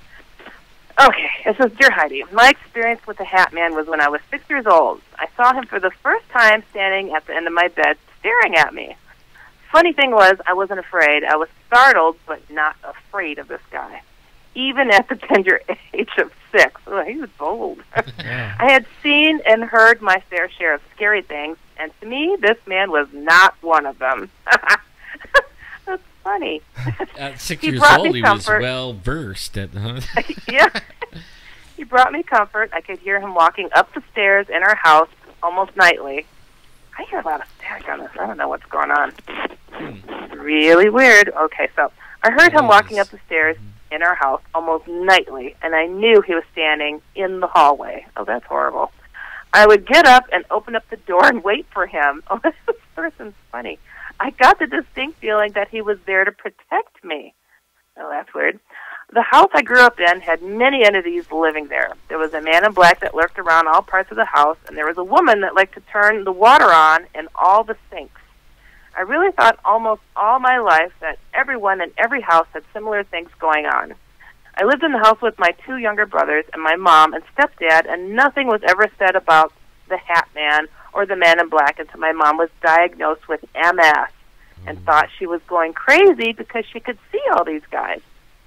And then it all came out at our family meeting that all of us saw them, and that wasn't until I was 22 years old. Wow. When I was 26 years old and married, my husband and I... Oh, this is a lady. Okay. Oh, I didn't catch that part. When I was 26 years old and married, my husband and I bought a house. And here I was introduced to the not-so-nice and comforting. At first glance, and the walking through the house, okay, I do not edit these things. I just read as they write it. At first glance, on walking through the house, I didn't feel anything that made me feel unsafe, but the longer I lived there, the more the ghosts, shadows, and black mist, and the entities that talked made their appearance. And it wasn't just inside the house either. There were others outside also. I had my first son when I was 29 years old, and when he was a little kid, he would talk about the lady who liked to sit in the chair in his room at night. He also told me about the man that would stand in the hallway and just stare at him. Oh, boy. Family traditions passing down. He said that I needed to make that bad man leave, and so I consulted a friend of mine who was a medium to come to the house and tell me what we were dealing with. She said there was so much going on here that it was hard to pinpoint what was visiting and what was part of the house. I ended up saying out loud to these beings that they could show themselves to me, but never to my child. And after getting that clear, my son didn't see much of them ever again, but I did see them. I heard them and I felt them. I wanted to know what was in my house, and of course, as well as anything, know that nothing could stay the same. Okay, whatever. It either elevates or fades away. I had my second son when I was 34, and by then I had a pretty good handle on what was lurking in my house. My husband started changing from a loving man, look at Alan, this is what we're talking about, from a loving man into a raging alcoholic, and the elevation of seeing and hearing dark entities started all over again. Black mist in the stairways and hallways, black shadows in the corners of the ceiling, so that's weird. Creepers, the ones that stand behind you and talk in your car. The Hat Man came back, but this time he was not comforting, he was evil. When my youngest son was 2 years old, he said that he and his brother and I were the light, and the dark bad man were demons. Wow. That's interesting that the kid knew. Yeah. I asked how he knew this, and he said the angels who visit me at night told him this. Oh, wow. There you go. Powerful. Yeah. I am an open-minded person, so I had no reason to doubt him even at his young age. I decided that it was time to try and get rid of all the darkness that was plaguing my house and everything around me, so I called my medium friend, and she brought 2 others with her along with a pastor, and they blessed my house and the land and salted everything, and we prayed. And guess what? I'm not surprised by this one. The dark ones are still here. They have been more quiet and not so much chaos, but they are still here. Over the years, I believe there is an ongoing war between the darkness and the light here, in 2 different dimensions, and my house just happens to be in the middle of it. It's the only way that I can make sense out of it. Thank you for taking the time to read my story. I actually feel better just getting it out. LOL. I know I'm not alone in the freaky-deaky world of seeing otherworldly things, but it sure is nice to share it with someone else who understands. Blessed be Melissa. Wow. Yeah. Holy cannolis. You know when she said she was having the mediums come. I know. That's it, right? Exactly. They have 100% not having it happen ratio. Even though when you talk to them, they all know. I mean, they get mad if you question them. I mean, they really do. But only they can't change nothing, and I wish they could. Wow. Yeah. But they can talk to them, see, and then they'll tell you whatever that thing tells you, and it's usually a lie. Oh yeah. They'll say, "Oh, it's it's some little girl or whatever," and it has a message for you, or it's your grandma or something. I mean, it's always something, and it isn't true ever. Right. When I'm reading this here, I'm like a medium, and all like they had an army of people to fight her personal battle. Yeah. That's not going to work. No. It's there for you. It's not there for them. It's there for you. When you hide behind somebody else's face and hope that they could take it on. Here, go. Here's some water. Want some? Did you need a snack? No. You've got to take this on yourself. Like Reese's Pieces? Hey. Like, need a beef jerky? I don't know. It's so silly. But, I understand. This is what they show you in the movies and what they tell you at church. Yeah. Get the pastor involved, get the priest out there, do this stuff for, we'll get it done, because this is what we do. Right. No, it's an individual battle. It is a war. They were correct in saying that, they are like a light. And I do tell people this, that, it's not that you're a bad person all the time. Sometimes you're just such a darn bright light. You're just like moth to a flame, The evil's going to come and sniff out, what's that bright light doing over there? We got to stomp that thing out. So they flutter over and whoops, see what they can do. Well, I scare church people. I start talking about this stuff, and I even had a relative sit in. I mean, we're talking an adult, plug his ears and start humming so he couldn't hear me. And he's like, "Don't talk about that; it'll jump on me." And I thought, wait a minute, this guy goes to church like all the time, and I don't. I don't at all. But only he has no faith is all. That's it. Yeah. He thinks church saves him or something. A lot of people think I'm a church Bible thumping person, and I'm not. Yeah. I'm not. It's like I go to church religiously because I feel my body's my temple. Because and that's where I worship. About as the religious I get is drinking coffee. I religiously drink coffee every morning and sometimes every night. But that's about as religious as I get, really. Yeah. But you it doesn't have anything to do with my faith, though. Right. What I believe faith-wise, And Heidi, you were brought up Catholic, weren't you? No. Oh. Nope. Oh. Nope. Okay, my bad. She's more like I'm not me. one of them, sorry. I was brought up Methodist. Okay. See, I wasn't brought up anything. I was brought up partier. Yeah. Partier. Yeah, big time partier. Yeah, it was like puff pass. Right. No. Yeah, no. Okay. Yeah, no, my church was really laid back, really easygoing, really open. They're so laid back. They're one of the, I believe they're the first to start marrying gay couples, and having gay pastors and everything. So very, very open and liberal in that sense. So the opposite of Catholic, I suppose. Oh, big time. Big time. Yeah. But it's I think the thing is that most important is to look at the similarities and differences. When it comes to faith, and that's across the board, because I have a hard time, looking down upon those that have, that believe in the one God. Okay, they have different things on the side that I don't get fully. Jesus is my rock, but it's like, do I think all my friends are gonna burn in hell? I think everybody has a chance to get themselves, with what's right. But I'm not gonna throw a Bible down their throat.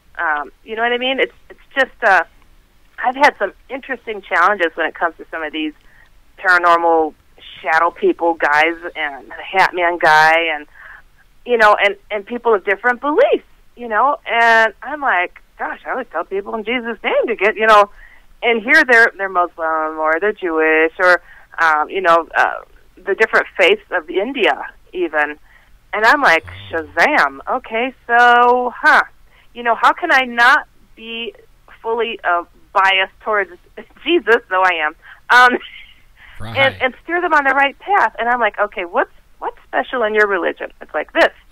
Okay, could you go with this? And do you have holy water in your face? Yes, we do. And go in each corner and bless your home. You know, it's like I've had to find different ways. And, you know, but I tell them, you know, my way is Jesus. You know, you do what works for you. And you know, I'll be, you know, it's odd because I don't get to hear follow-ups like, you know, you guys get out there and see these people. And I'm like, I'll write them. I'm like, what happened? You know, and they don't get back to me. So I don't know what the turnout, you know, is of these all the time. I've heard a couple of them, and they say things have calmed down. I didn't hear everything's cleared out. So it's different. There's different challenges out there, but it makes for an interesting world, doesn't it? Yeah. Oh, yeah. I think we hear them because it worked. You know what I mean? And they want to tell you, hey, wow, you know, my gosh. Because they usually when they get to us, they tried about everything. Right. And everyone, you know what I mean? And they're like at the end of their rope. And then when it works, then they're like, I can't believe it. I mean, that is their words, too. Like, I cannot believe it. You guys are, like, 100% correct. Wow, you know. And relieved. They're way relieved. Right. Yeah. It's nice That's to a know beautiful that thing. part. Yeah. Makes you feel good whenever you took somebody that was being, you know, messed up all the time, and then now they have a normal life. You know? Yep. Indeed. Yeah. It's, you know, every little bit, it's like every day I tell people I wake up and I think of what more can I do today?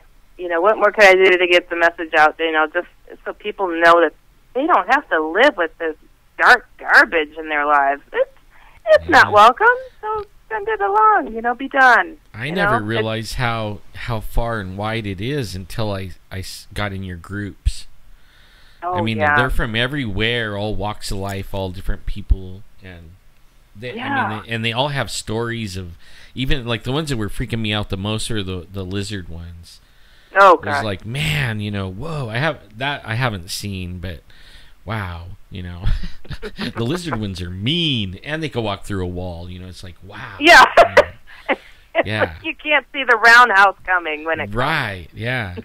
It reached through the bathroom wall and grabbed him by the neck, and he knew it was a lizard. Finally, he poked its head through. It was like, wow, oh man, you know, that's scary. Yeah, that's hideous. That's horrible. Jeff, are you okay? Oh yeah, I'm taking all this in. I am taking all this in. No, crazy. I'm just tripping out because you know what you guys are talking about. You know, it works. Yeah. You know, I've already told 3 people what to do, and so far, you know, the third one hasn't called me back, but the first 2 exactly. It's cleared their house. It cleared the house, and I told them exactly what to do, without having to call in for reinforcements. Right. Just make sure the property owner is the one who does it. Yeah. And you know, basically call them out using Jesus Christ in the name up to the property line, and they do exactly what I just told them, and it worked, man. I mean, you can't deny that these people are calling me back and said, you know, we haven't had anything happen in the past couple of weeks. You know, we are fine. The baby has not cried once in his room staring up at the corner of the crib. You know, it hasn't happened. So what do you say about that? That's awesome. That's awesome. Jesus is a busy man. That's all I could say. And I think we should repay him the favor and acknowledge him. Yeah. You know, and so often, you know, people, I think they take it for granted. Okay, I'm just gonna, you know, take a little bit off of Jesus' cloth and put it here at the on my property, and I'm gonna walk away and take care of that, Jesus. I'm done here. You know, it's like, but pay him a little respect. You know, give a little prayer, a little shout out, and maybe show somebody else. Tear a little bit of that cloth off and give it to them. You know, you gotta start spreading this name of him around, because for crying out loud, it's the only thing that I know that works 100%. Right. And you know, for the people who are watching and listening right now, we're not a God-thumping type of show here at all. No. Okay? But what we're trying to tell you is that paranormal exists, and there are evil and good in this world. And it just so happens that we know how to defeat the evil. And we're telling you this stuff works. And I'm not telling you that you need to go to church in order to do this stuff, you guys. All right? This is not what we're about here. And I'm just hoping that we're not turning off people by talking about this. All right? That's the last thing I want to do. You know, this is a paranormal show. And Alan has even said, you know what? The Bible is probably the most paranormal book that you can ever get and read, because that stuff is happening to this day. All right? Yeah. I mean, I don't know what more to tell you. If you are an atheist out there and you're watching and listening to us, how can you deny that what we are telling these people to do to get rid of the evil, that it's working? Yeah. It's not in their minds. It's actually working. Okay? So there is something going on here, and it's you know, what can I say? All right? Yeah. Again, yeah. I'm not trying to force feed people about God and Jesus and all this. But what we talk about here, guys, is we're here to assist people, to help you. And that's one of the reasons why I started doing this, because people out there, you guys have questions.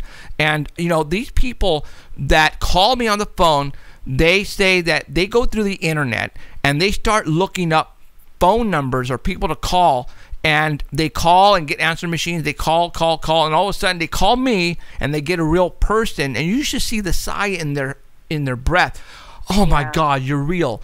Oh my God, I need help. You know, and they talk to me and they tell me their problems, and I tell them what to do. And man, this is what it's all about. It's about helping you get rid of that evil. Because, well, look, think about, okay, now let's go back like 5 years. Okay, and people were calling us and asking us for help, and we didn't know how. We did everything we knew, right? And we could not help a soul. What we weren't helping anyone. What they were asking us first is to make sure they were not whacked out of their mind, and by doing that is we would go to their house or business, set up all the cameras, and see if we could get something on film or audio as a EVP.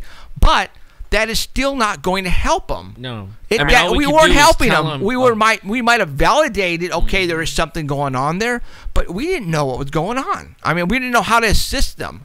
We did the same thing as TAPS.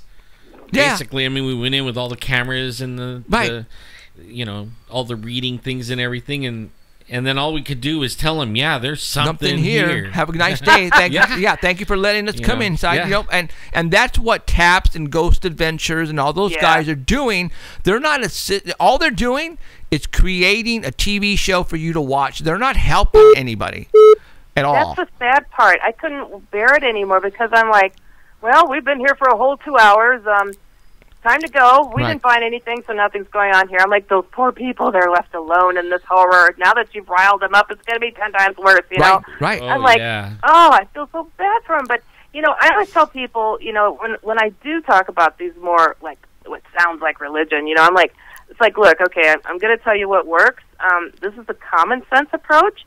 And, oh, yes, it happens to be in the Bible, you know, and it's just about, you know, keeping it real. If you want me to sugarcoat it, then I'm not going to help you.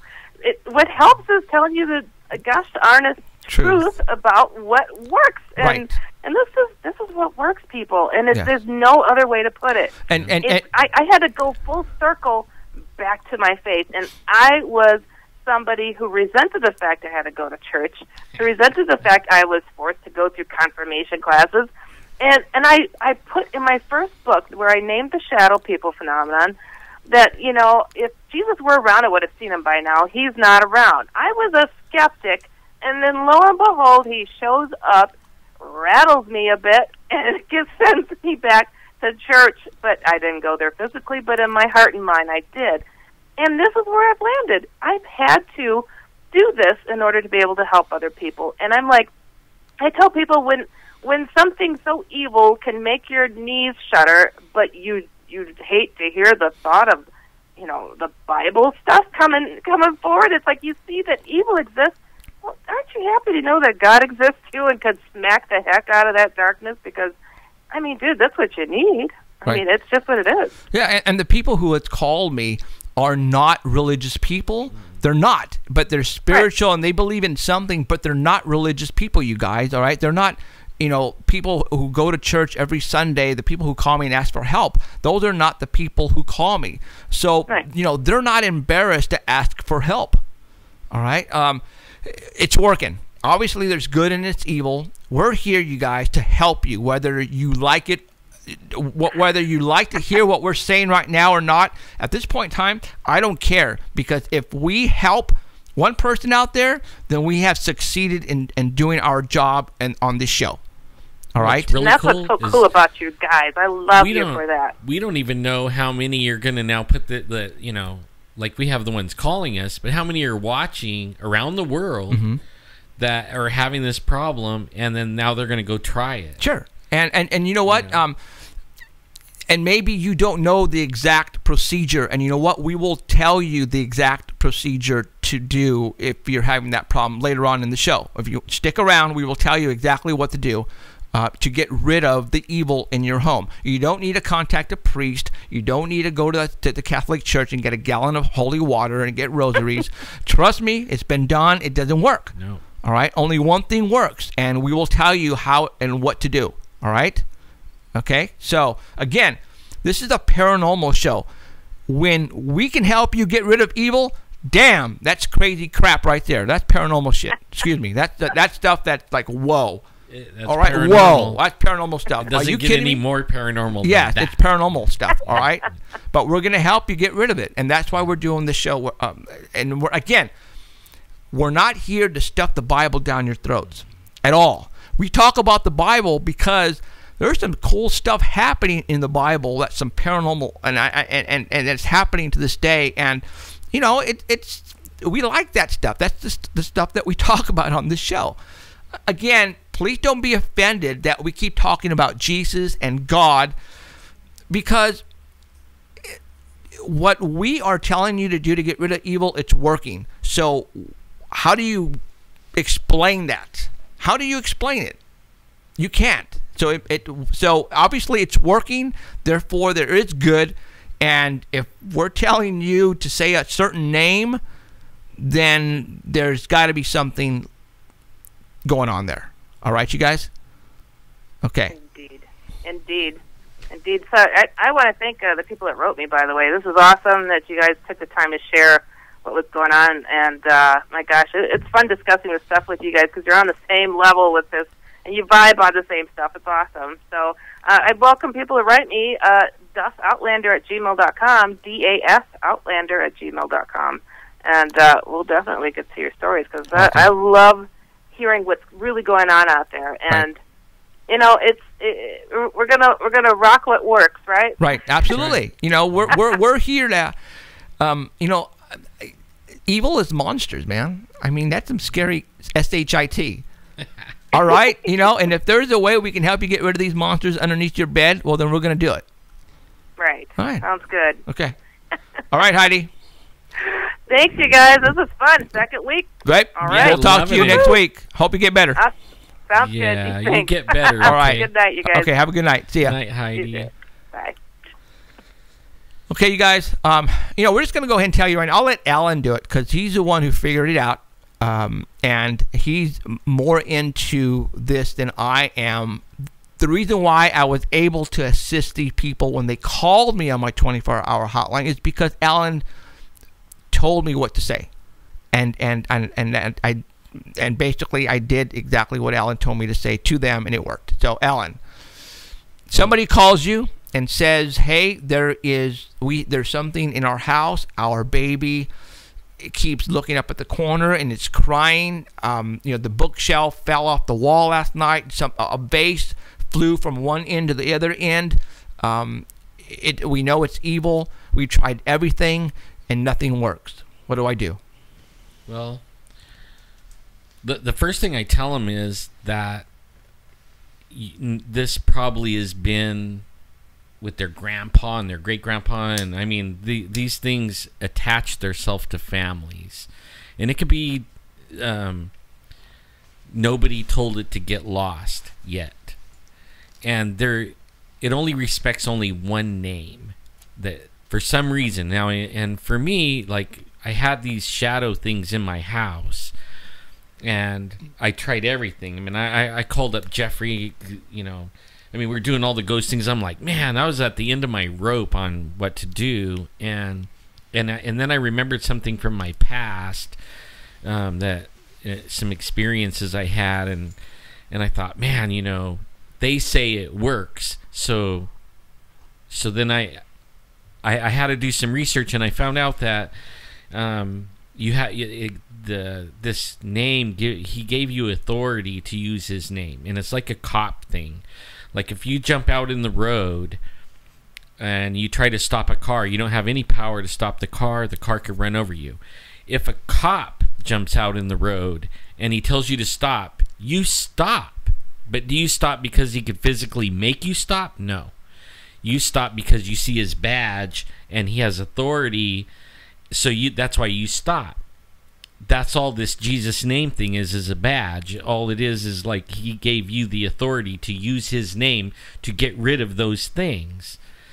And you have to be the head of the household, or the person that, if you're a renter, you have to be the renter. So your name has to be on that lease. You have to have signed your signature as the rent. Okay, make sure you understand what he's saying. Because it's like a legal thing, right? I can't go in your house and do anything because I don't own it. It's not mine to do, and they recognize ownership. Okay, but in my house, I can say, get out of my house, and you have to get out, right? The law is behind me on that, and it's all a legalistic type thing. And so then you just use Jesus' name and you kick it to the curb, and you tell it has to be property line to property line, and it can't come back. And sometimes you might even know its name. Like, you might know it might be anger, it might be jealousy, it might be, you know, something that you know what it's doing, and it has a name. If you know its name, name it, and then send it packing. And it'll go. It'll absolutely go every single time. It'll go. Once you start doing this, it gets easier and easier, because you realize, you know, at first you kind of doubt everything. But once you get going and you realize these things really run, I mean, you just speak that name and they take off, it gets a lot easier.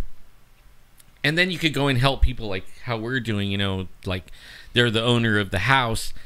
Then where 2 people agree, it's even stronger. 3 people agree, it's even stronger than just one person. So if we go in their house and they go for it, we could actually agree with them, and we can stand in agreement in this and become 2, which is stronger than 1. And those things really scream going out the door. And I mean, they scream. Now, what I told the past 3 people who have called me, and I told them basically, this is what you need to do. You need to, at first it has to be the owner of the property. Okay. And it's kind of weird because, not weird, but I definitely brought that up because the people who are calling me, they were not the owners of the property. It was like either the mother-in-law or their brother, and it was kind of hard for them to tell them what I told them, because they're going to go, are you kidding me? You want me to do that? You're a joke. You know, so it's, you know, you have to, and what's actually kind of good about this is that the people who own the property were wanting this thing gone more than them. So they were willing to try anything. And they did. I told them, and this is what I said. I said, start from one end of the house and walk through the house and say, in the name of Jesus Christ, I want you to leave this property to the edge of the property line and do not ever return in the name of Jesus Christ. And I told them to say that.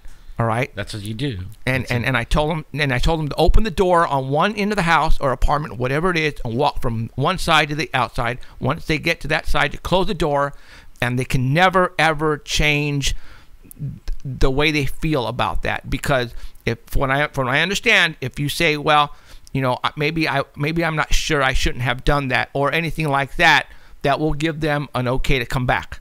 So you have to be forceful on your on what you mean. Yeah, you okay? can't doubt. You can't start doubting yourself, because the enemy will do that. It'll put doubts in your head, like, yeah, that doesn't work, and then you'll start doubting yourself, and then you lower your guard, and then they're back. Right. So it worked, guys. Yeah. All right. Again, we're not a religious station. We're not a religious show. We are a paranormal show. We're here to inform you guys about what is going on in the world around us. And there's a lot of crazy stuff going on. Like, if you've been listening to us, I know we are opening a bunch of eyes out there. Worms. Yeah, because you guys, were some of you guys were blown away. Some of you guys thought we were jokes when you first started, but afterwards, now you guys are totally taken back on how we are presenting the information and what's really happening out there. Because what we show you guys here, like that freaking paper article you just saw from the 1890s about flying monsters over Selma and Fresno, we've been talking about that for the past 5 years on this show, and all of a sudden somebody validates in the LA Herald, for crying out loud. Okay, so there are stuff that are just, there's no way in the world this could be true. No way. Like I said, there's no way there are monsters out there. Bullcrap, they are. We call them monsters. I mean, I call them monsters. I mean, I don't know what else you're going to call them, but, see that thing over there in that window? People see that. People see this thing back behind me. People see that. All right? And we're talking people with credibility, man. We're talking police officers, congressmen, doctors, lawyers. They're seeing these things, and they're freaking out. So what we're here to tell you, this stuff is real. All right? Whether you like it or not. We have ran across people. We have seen things. He has seen things. I've heard things with our own eyes and ears that are telling us, this stuff is real. All right, we're not trying to pull a fast one on you guys. And what's fun is we hunt them down. Yeah, we look for them. Research it. We don't sit and talk about it and just read articles to everybody. We actually go, like we were saying earlier, all the cameras and the K2 meters and the EVP, and I mean we were doing it by the book just like everybody else. Right. We hit the mountains and we have certain spots that we go to. We find footprints, you guys. Yeah. We're talking footprints this large. Yeah. 8,000, 7,000 feet. And don't tell me somebody's walking up there with no shoes or socks on, because I'll slap you. Yeah. That's just not using your common sense. Who would be walking in the snow or in the mud at 7,000, 8,000 feet in their bare feet that are, the width of their foot is freaking 9, 10 inches by 18 inches. Bigger than my boot. We're talking that size. So, yeah, I mean, come on. I mean, there are ships flying over us. A lady called me, and this is 2 weeks ago. She called me out of the blue on my 24-hour hotline. For those who don't know what my 24-hour hotline is, I'm going to tell it to you guys because, again, I've had this thing going on 12 years now.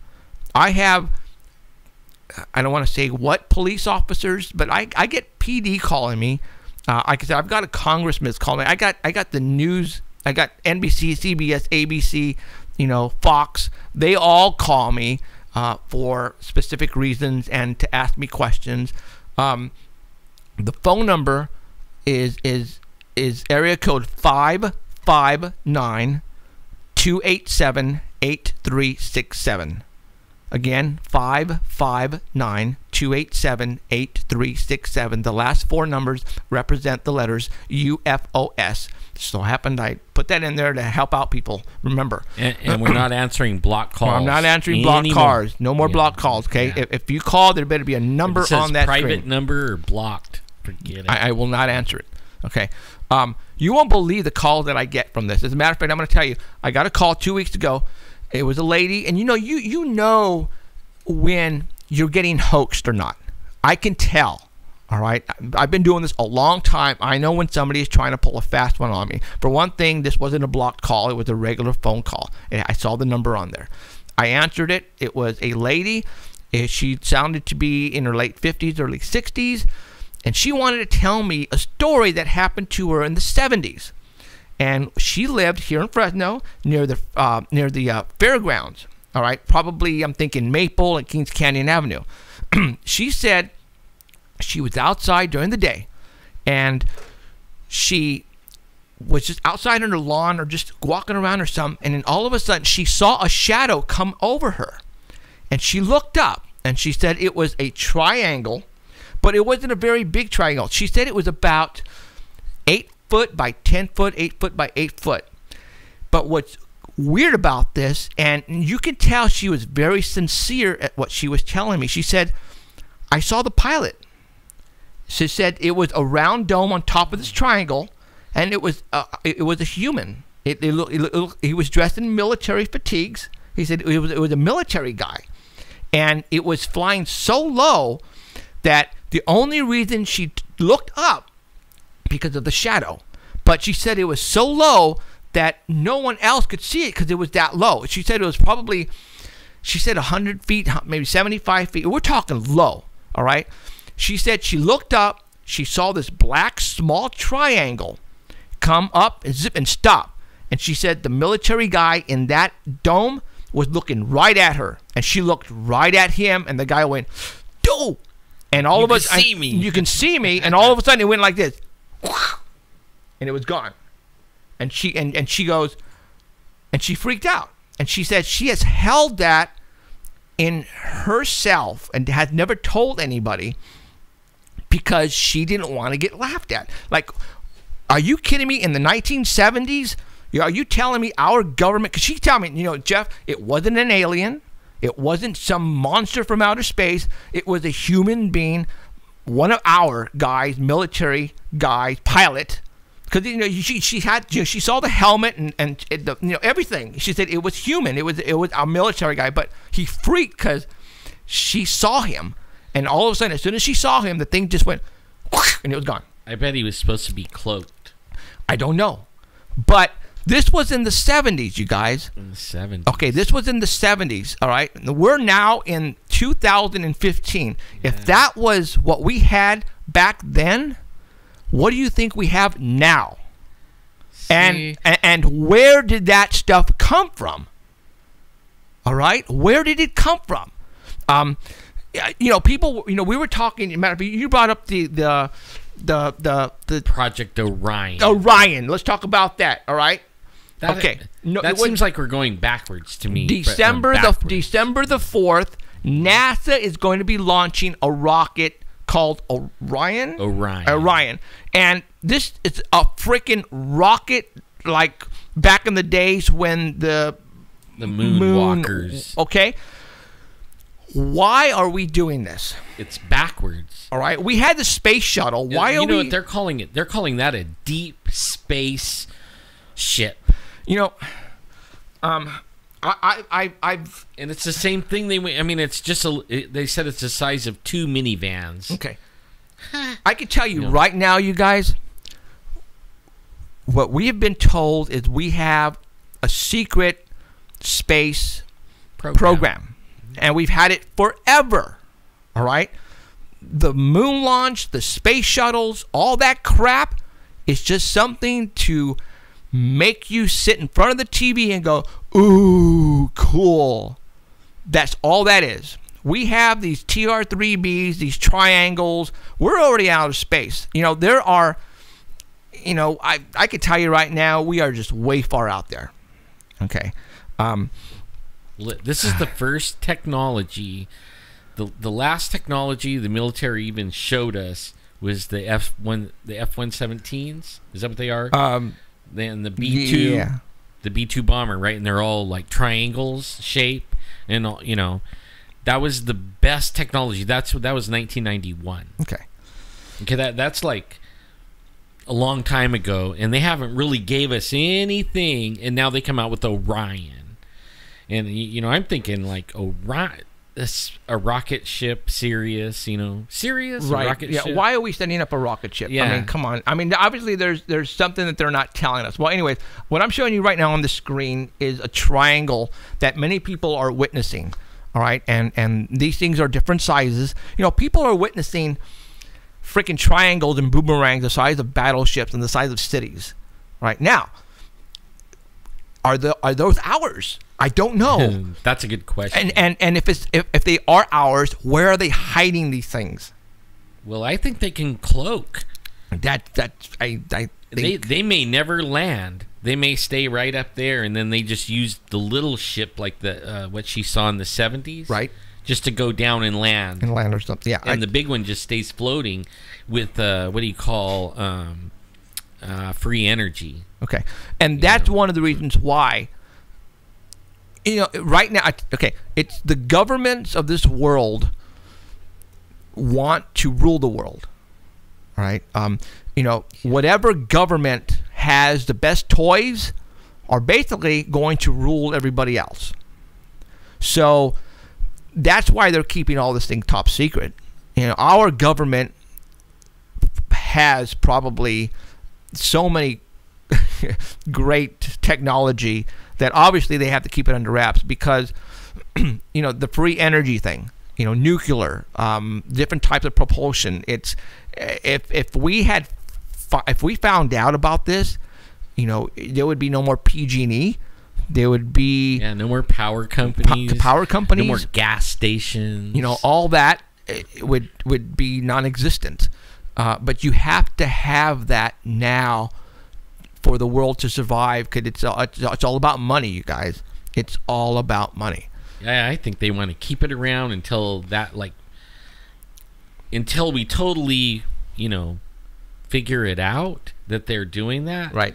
They just want to bleed everybody to the death, Right. Or until they run out of oil. Holy mackerel. Completely. 10 minutes left. Okay. Got to remind me because I got to go I got to go woman the board. Woman the board. So, again, we still have some more left over that we didn't get to. Only because, again, I don't want to offend anybody because of the stuff that we talk about here, especially the religion part. All right,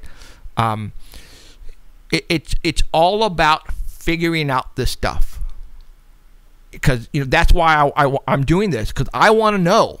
I want to know about aliens. I want to know about Bigfoot. I want to know about evil and good. All that intrigues me and has been since I was a little freaking kid watching In Search Of, on Wednesday nights with Leonard Nimoy. Man, that stuff I love this stuff, you guys. And if we can help people by figuring some of this stuff out, then we're going to do it. And if it has to involve Jesus and God, well, then we're going to do it because it works. All right? So, again, we're not trying to offend the atheist out there, but explain this to me if you don't believe in Jesus and God. How do you explain getting rid of the evil using Jesus' name? Explain that. How do you figure? Why is it working? Yeah, especially when we tried everything. If you can tell me, if you can solve that problem, if you can tell me this is why the word Jesus is it works, I want to know about it. I want you to call me and tell me this is why it's working. Or if they know another way. Yeah. We've tried smudging, we've tried the holy water, the blessed candles, the you name it. Yeah, nothing works except for that. So, again, we're here to help you guys, to inform you guys. We know there's a lot of stuff going on out there, and you guys don't have the time to sit back and do research and see that's what we do. We're doing this for you guys, and we have fun doing it. All right. Now, when we start doing that TV show, we're gonna blow you out of the freaking water. This is nothing compared to what we're gonna show you.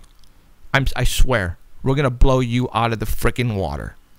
All right. There is no one else doing what we're doing, and the episodes that we have coming up that I have on paper is gonna freak you out. I can tell you that right now, and that's what my intentions are, to freak you out. So.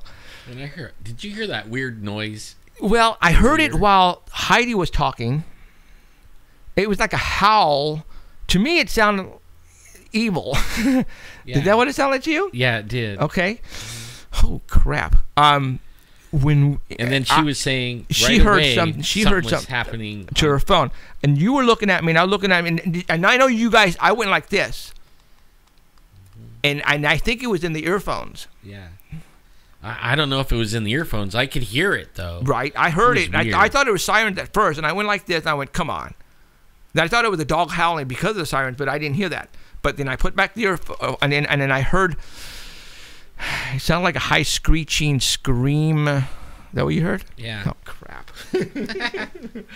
And we were talking about the Jesus stuff there. All right, you guys? I'm not pulling your freaking leg. If you guys want to rewind this and go back to the part we were talking to Heidi. I wonder if it'll be on there. I don't think the volume will. You'll listen for it. Yeah. But I was looking at him. He was looking at me. I took my earphones off. That's when Heidi says, there's something going on with. I heard it. I thought it was out here, but okay. I'm just telling you what I don't know. I'm not. Whatever. All right. What time is it? We got 6 minutes to go. 6 minutes. Yeah. So got a couple minutes, and then I got to go man the board. Yeah, gonna go man the board. Okay, guys. Yeah. I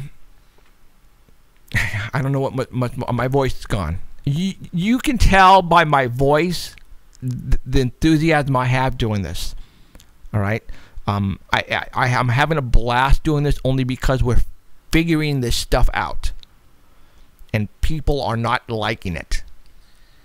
Some are, but some aren't, and some aren't. Yeah. All right, and we're gonna show you stuff, and we're gonna talk about stuff on here that no one else has the BALLS to talk about.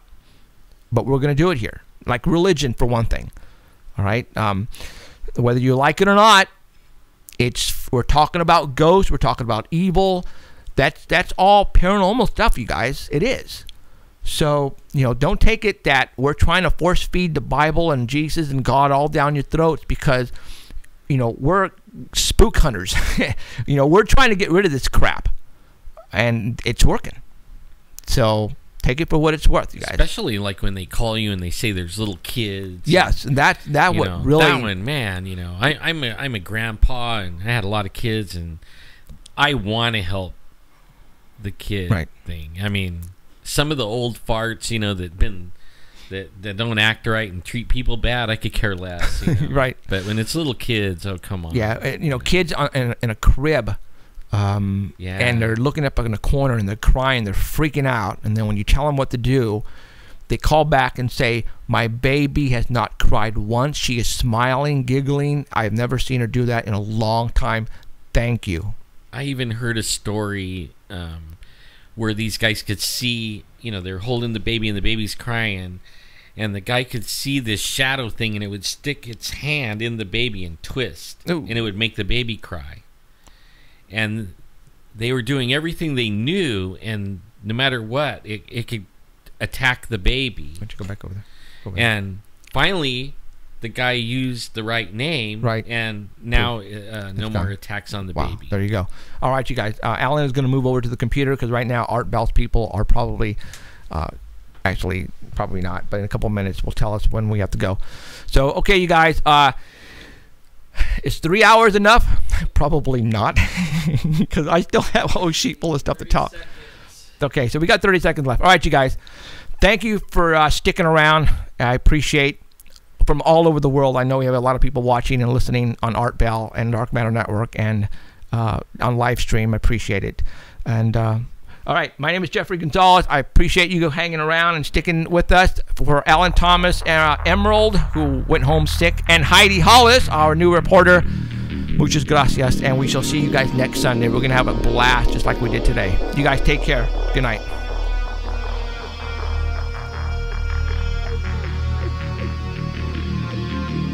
You have been listening to Paranormal Central with Jeffrey Gonzalez and Alan Thomas, broadcasting worldwide at paranormalcentral.net and on artbell.com.